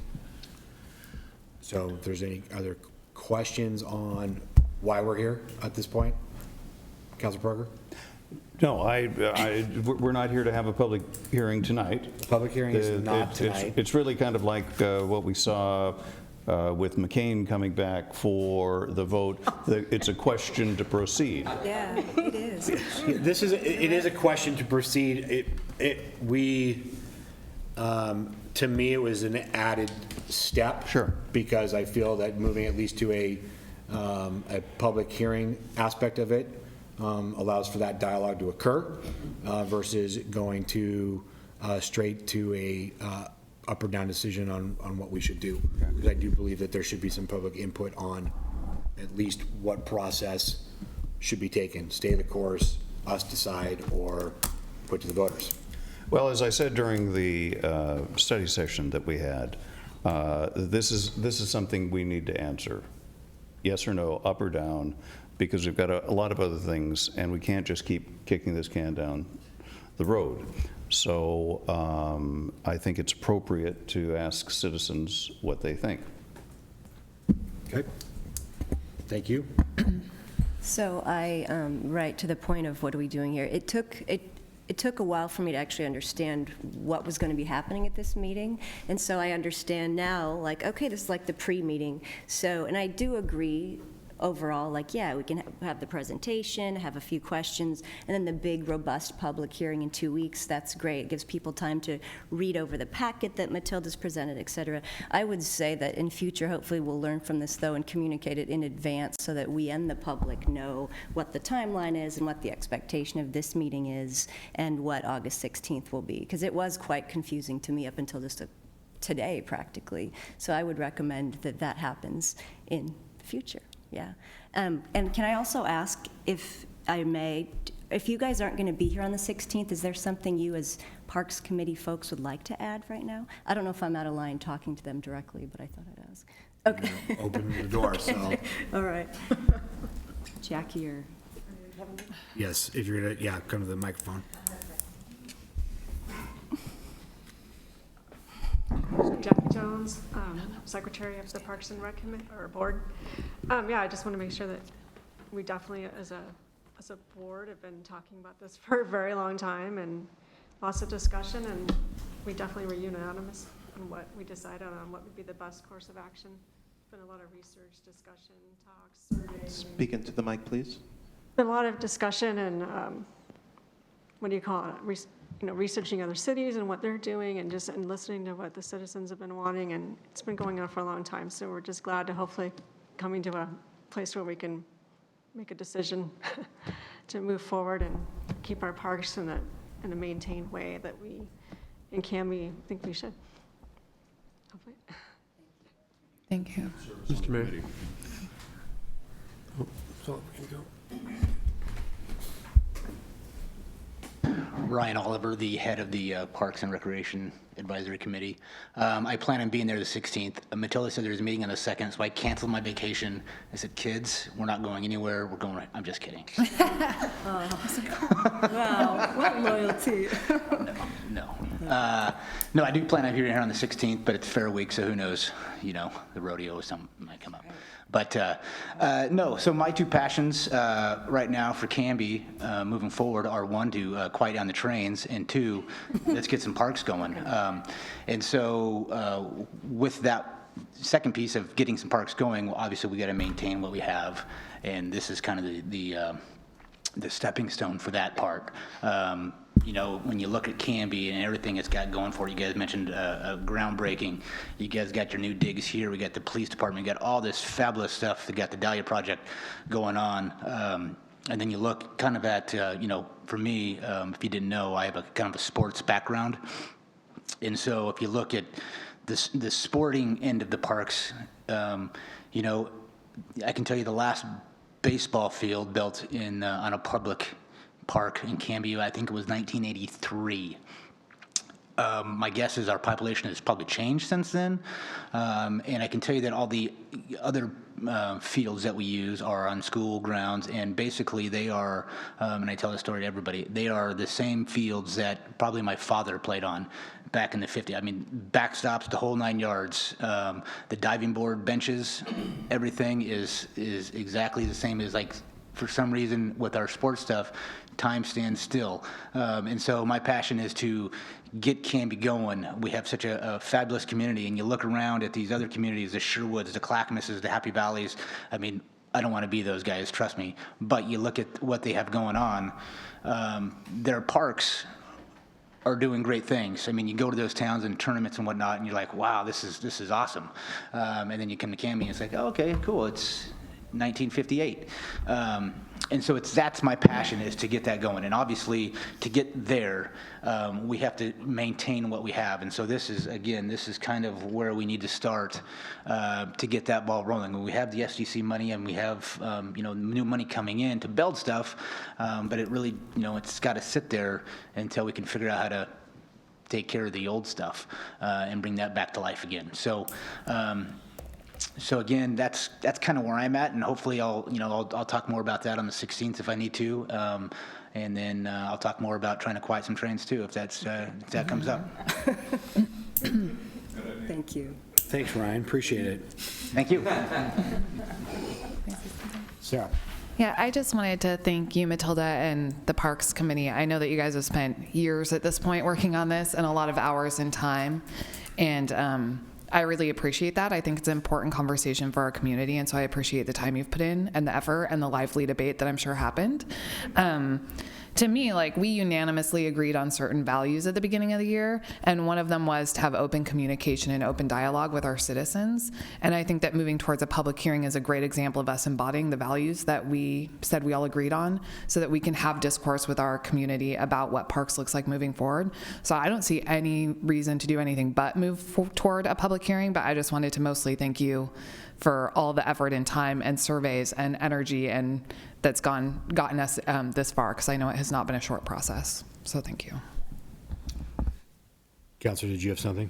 Well, I have a number of questions if wanted to get some more background information before next week. I mean, I don't have to make too much commentary today. I can reserve that, but I would like to ask a few questions. Yes, please do. Maybe gather some more information.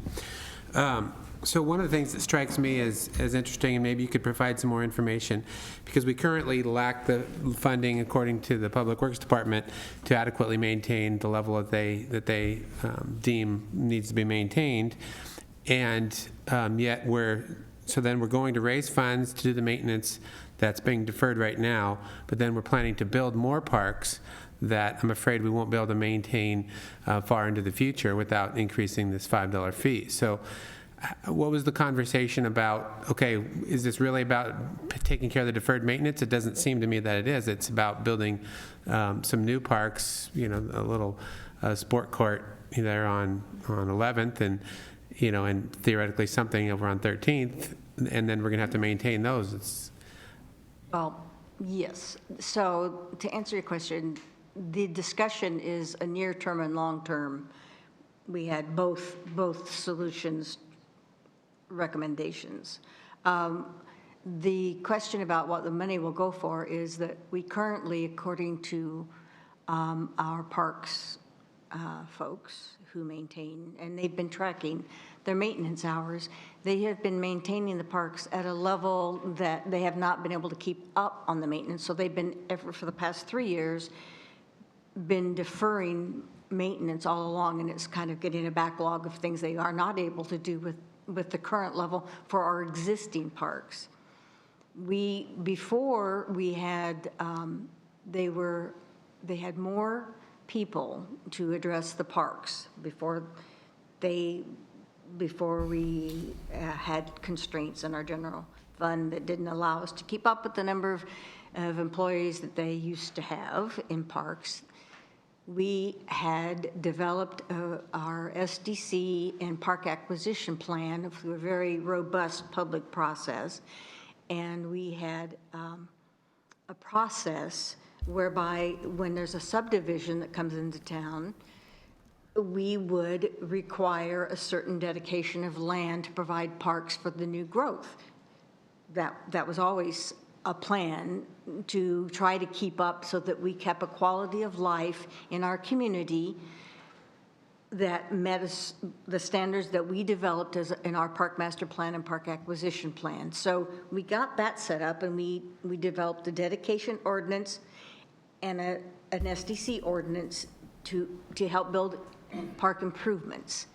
But we didn't have any vehicle to keep up on the maintenance other than the general fund. So when the general fund was no longer able to keep up with the maintenance contributions to maintenance with our growth, the gap just kept kind of growing. And at one point, we thought the Canby Area Parks and Rec District was going to be able to resurrect themselves, and we'd have a district, and we'd have a tax base and a stable source of funding. But that really, the wheels just really fell off of that. So we're kind of caught with, we had these parks that were dedicated to the city, the land, that Vice Park, the Simnett Park, already it's sitting there with expectations that the developers dedicated the land for parks. We have the money to develop them, but then we put the skids on it because all of a sudden we didn't have the maintenance funds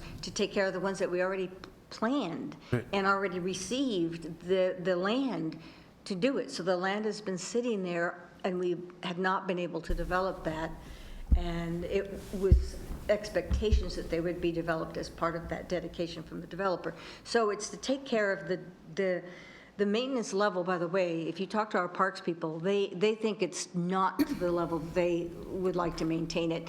But the community said, yeah, we're pretty happy with this level. So that level is I think they said a level 3, and that's kind of a lower end maintenance when you don't have a lot of funding. So if you ask the park guys, they would like to do a better job than they do now, but we aren't asking to do better than we are now. We're asking to maintain the level that we're doing now. So when we asked for their hours, we found out what the level is, and then we found out how many hours that they aren't able to do, and then let's take care of the parks we've already committed to. And then let's look in the long term. So in that little short term, let's take care of things until we figure out the long-term solution. So let's do an interim step, which would be a park maintenance fee dedicated just to maintenance while we get the bigger solution figured out, whether that, whether we can come up with the small district that just deals with parks and it takes it away from basically away from our general fund, and the responsibility is a special district. And that's the long-term solution. That's sort of like the gold standard as far as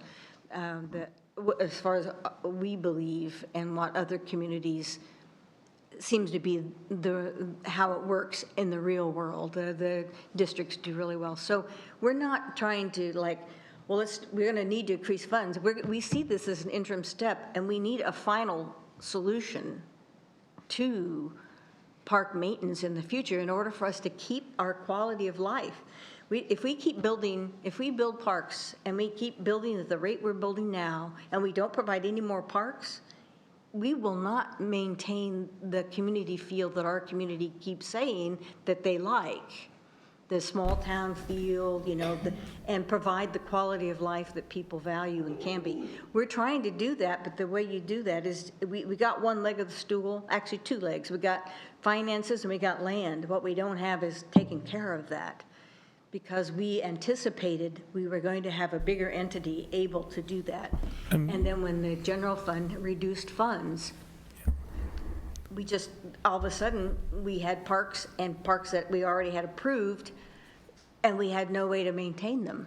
Yeah, so we just keep deferring maintenance. If I may, I'll add just a little bit more. Please. Excellent response. But 3 years ago, we had 5 full-time equivalent positions. Now, if you look at our budget book, it shows 4.5 full-time equivalent, but that hasn't worked very well. What we tried to do was hire summer help, and what we found that would work, and it's not benefited, and so it saves a lot of money, but we weren't successful in identifying the summer. We just didn't have people apply for the job that were able to do it.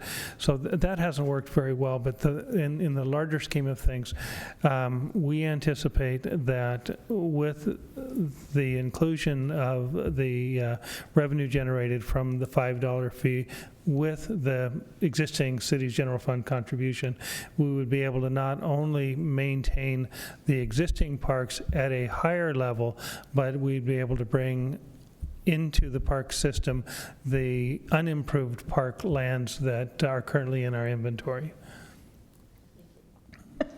He has a way of... So let me see if I can ask this for clarification as simply and as directly as I can. Will the $5 that's being proposed pay for anything other than the maintenance that Public Works thinks the level that they think we need, and the new parks that we already have planned to be in existence? As we propose it, it's a park dedicated to park maintenance, dedicated, which means it can't be used. So there's no surplus that's being built up for the future, nothing like that with the $5? I don't even know. We anticipate that it would cover only the costs associated with bringing the unimproved lands into the park system and maintaining those parks on an ongoing basis, and bringing the level and the quality of the parks that are currently in the park system. Now that does include, I think, as an intellectual expression, does include discussions about dog parks, which have been very popular discussions, and discussions about the new water feature, the splash pad. We think that those can be incorporated and managed with the increased funds from the $5 fee. Paramount, in order to make this work, though, is that the city would have to continue its contribution to support the existing park system. I do need to point out, because I didn't do a very good job of describing this part, that about 85% of the costs that we incur now in our parks budget is for parklands, and about 15% is for other city properties that have nice grounds around them, and that would be like the police department, Public Works Yard, some other areas that we maintain the grounds on an ongoing basis. Previously it would have been around the old city hall and finance department, so we've taken those out of the system. But so it does include some city properties that are not within the park system, but are under the control and responsibility of our Parks and Rec department. Coach Smith, if I can maybe try to answer your question that they've already done, but I think I'm picking up what you're laying down here. No, so if the $5 passed, we wouldn't be out, and construction crews wouldn't be heading out. This is I believe my 19th year on the Parks Board, and it takes about 2 years, from what my experience on this is, it takes about 2 years to do any type of park building. So if it passed, we have a list of properties that have been acquired through the SDC process, but it would be you're looking at to complete this list, you're looking at, I'm looking at retirement age by the time those are going to be fulfilled, most likely, at the current pay. And I mean that, it takes a while. So it's not like $5 and it's like, okay, here we go, we got money to go spend now. That's not the way, at least in the past, it's worked. It's been a very slow, none of the parks have even been really designed that I'm aware of. I know we just have land, but that's a very slow process. And then so we kind of figure out from there, okay, what kind of money do we have? Obviously, we work with Jeff on how is current budget, all that stuff goes in again. So it's not a deal of, if this thing passes, all of a sudden it's going to be some type of, we got all the contractors dialed in and we're just going to hit speed dial and start building. So I don't know if that answers kind of what. It does, and let me ask you a follow-up if I can, because that's perfect. I think we're speaking the same language. And none of the parks that we have that can come online, even if we can maintain them, are big enough to have ball fields. We're not going to have a baseball complex. We're not going to have any of the things that we really want out of these little, one house lot parks that are on Faust, or a natural park that's, Right, and that's kind of where, obviously that's where my passion lays, but to get to that point, I think we have to get to the part of just maintaining the current. And so we have to, this is the starting point of how do we start maintaining what we have before we can start thinking big picture on this stuff. So it's not a perfect solution, no, and I know it's a fee, and I know people don't like that, but at some point there has to be a starting point for, to get there. But yeah, it's not the big grandiose plan that I'm hoping of. But if we don't start here with maintaining the little stuff, there's nowhere we're going to get to the big stuff. That unless there's someone else has got a better idea. I have one thing to add when you say it's not what people want, but the parks that are pending are, a lot of people want those particular parks. So sure, we just don't have the ball field figured out yet. But we do, those parks that are pending parks are parks that we have support for having them. They're not just parks that nobody wants. They're parks that their people neighborhood. do Yeah, want. people move in, and so there's. Yeah, they want the parks. If I may elaborate and add to that piece, Councilor Smith and Coach Oliver, the looking at this, the objective is to do this to get caught up on the deferred maintenance piece that we have. We have 3,000 hours of deferred maintenance that basically we are behind in our parks. And so that's the first priority, is to get that caught up. And then it's, where do we go from there? Correct? From the 6 months that I've been attending those meetings and this conversation, that's been the dialogue that I'm hearing from the advisory board. And where you go is you bring the parks online that we currently have pending, we already have the land, and they're just waiting and we have the money to develop them, but we can't develop them until we have a way of maintaining them. Right. And some of them have been waiting a very long time. Mayor, are you ready for a? Oh, I'm sorry. Are you done? No, I've only gotten down to basically one question so far, so I'm still working on it. On that, off of that one, or, because Tyler's got, I think, another question. Okay. Was there any, I'll try and do these quickly, because they're very kind of simple questions, hopefully. Was there any research done into the affordability of the $60 a year for the average Canby family? Because I know kids that are in our sports programs that can barely pay the fees to put their kids in the sports program, and yet we're going to be asking them to pay $60, everybody out here. Last month we were approving a waiver for sewer fees, septic fees for people that couldn't afford it, and now we're going to be sticking a $5 a month, $60 a year fee on top of people's electricity bills.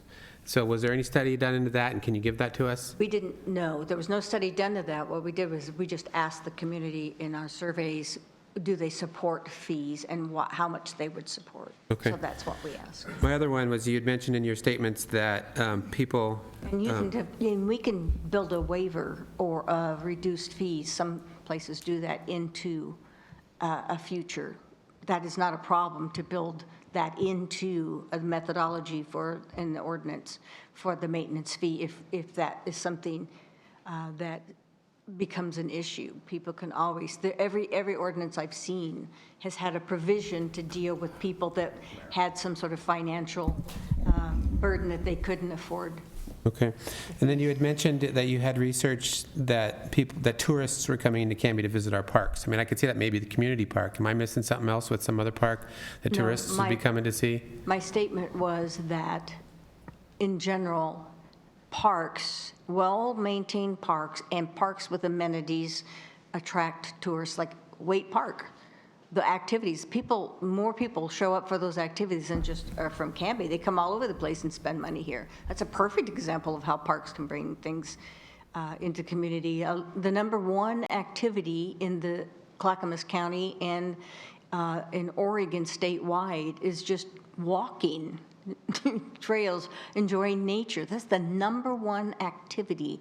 When they did a statewide survey of the State Comprehensive Outdoor Recreation Program survey that they do at state parks, they surveyed by county and by the state, and every single one of them was people want to recreate and be able to walk and just visit, matriculate around in parks. So, yeah, people come to enjoy our rivers. River recreation, we have a lot of people call us. We don't have any facilities. We have people calling all the time, do you have a kayak facility? Do you have a canoe pull-out? Well, we could, and we could get it built, but we can't maintain it even if we did build it. So we have Canby is blessed with an abundance of potential river activities, and that was one of the council goals, I believe, in the parks, was provide opportunities for river recreation. It's a big deal, but we are unable to capitalize on it, and those are tourist generated. We are part of the governor's water trail. We are on the map, but we have no facilities. People come by and they go, well, here's Canby, but whoops, there's nothing there. We're on the map because I wanted to make sure they didn't leave us out, but we aren't able to capitalize on that. That's a huge project, and we've been involved in it, but we've never been able to provide anything to capitalize on that. But we have the potential to capitalize a lot on tourism. Thanks, Matilda. Tyler, is there questions about more information that you need? Well, for the yeah, I was hearing asking for that, and then she had said there's tons of studies that well-maintained parks reduce delinquency, and I was going to ask for that information too. I can send you that. I have all the so documentation. you want her to bring that back in for the public hearing then on the 16th? Yeah, I'll be happy to do that. I have that information. I have every cited document for that. Any other information you need to get us to the public hearing piece? No? Any information that you need to add? Or I just wanted to see if I understood something she said correctly. Okay. That would, yeah, but I can ask an email because it's not pertinent to getting to the public hearing. So I can send out an email. Okay. Okay. Are you sure? Can I make a, Okay. okay. Can I make a motion? Is this a good point? Okay. I move to accept the recommendations of the Park and Recreation Advisory Board and to direct staff to schedule a public hearing for the City Council meeting of August 16th, 2017, to consider an ordinance implementing a monthly $5 park maintenance fee. Second. A motion has been made by Councilor Height and seconded by Councilor Spoon to accept the recommendations of the Parks and Recreation Advisory Board and to direct staff to schedule a public hearing for the City Council meeting on August 16th, 2017 to consider an ordinance implementing a monthly $5 park maintenance fee. Any further discussion on this one? Okay. All those in favor? Aye. Aye. Anyone opposed? Okay, that motion carries 6-0. Okay. Thank you, guys. Appreciate that. Thank you for your time. Thank you for 19 years. Yes, he deserves Mr. Perez, your card was about this topic. Did you want to address this now? Well, no, you know why? Because it's been addressed, and I'll be here August 16th. Thank you, sir. I'm in favor of this too, so. Okay. Thank you. City Administrator Business Staff Reports there, Mr. Robinson. Yeah, very quickly, I know it's late. Monday, August 14th at 10 a.m. has been set for the time for the groundbreaking for the Dahlia project. We did our best to accommodate all the schedules, and it became impossible, so I asked the developer to pick the time that worked for her investors, and this was the time that we selected. Could you repeat that again, Rick? Yes, it's Monday, August 14th at 10 a.m., and it will be on 2nd Avenue. It will be between the City Hall, the old City Hall, and the new Dahlia project, in the location that will one day be a small park gathering area. I would also like to announce that August 19th is set for the 3rd annual Junk Refunk in Canby on 1st Avenue and adjacent streets. It's shaping up to be a very, very good project again this year. We did have some comments relative to some parking congestion that was occurring through the construction phase of the Dahlia project. I've been in communication both with the developer and with the project superintendent. They're working on a solution for that, and I'm anticipating that we'll be able to address that in the very near term. We also are having ongoing conversations with the developer, who's having ongoing conversations with some Salem contacts that she has relative to our quiet zone. And we're trying to see if there are opportunities that exist in the relationship that we have with the developer to pursue more vigorously the implementation of the quiet zone in downtown Canby. And that's all I have. Great, thank you. Second opportunity for citizen input, if anyone wants to provide input that is a citizen. Seeing none, action review. You adopted, approved the consent agenda, and you adopted ordinance 1462. Great, thank you, Kim. Joe, exec session this evening. Not tonight. Thank you. All right. If there's nothing else, I'll take a motion to adjourn. We adjourn. Motion's been made by Councilor Spoon, second by Councilor Hensley. All those in favor? Aye. We are adjourned. Thank you, Canby. Good night. What?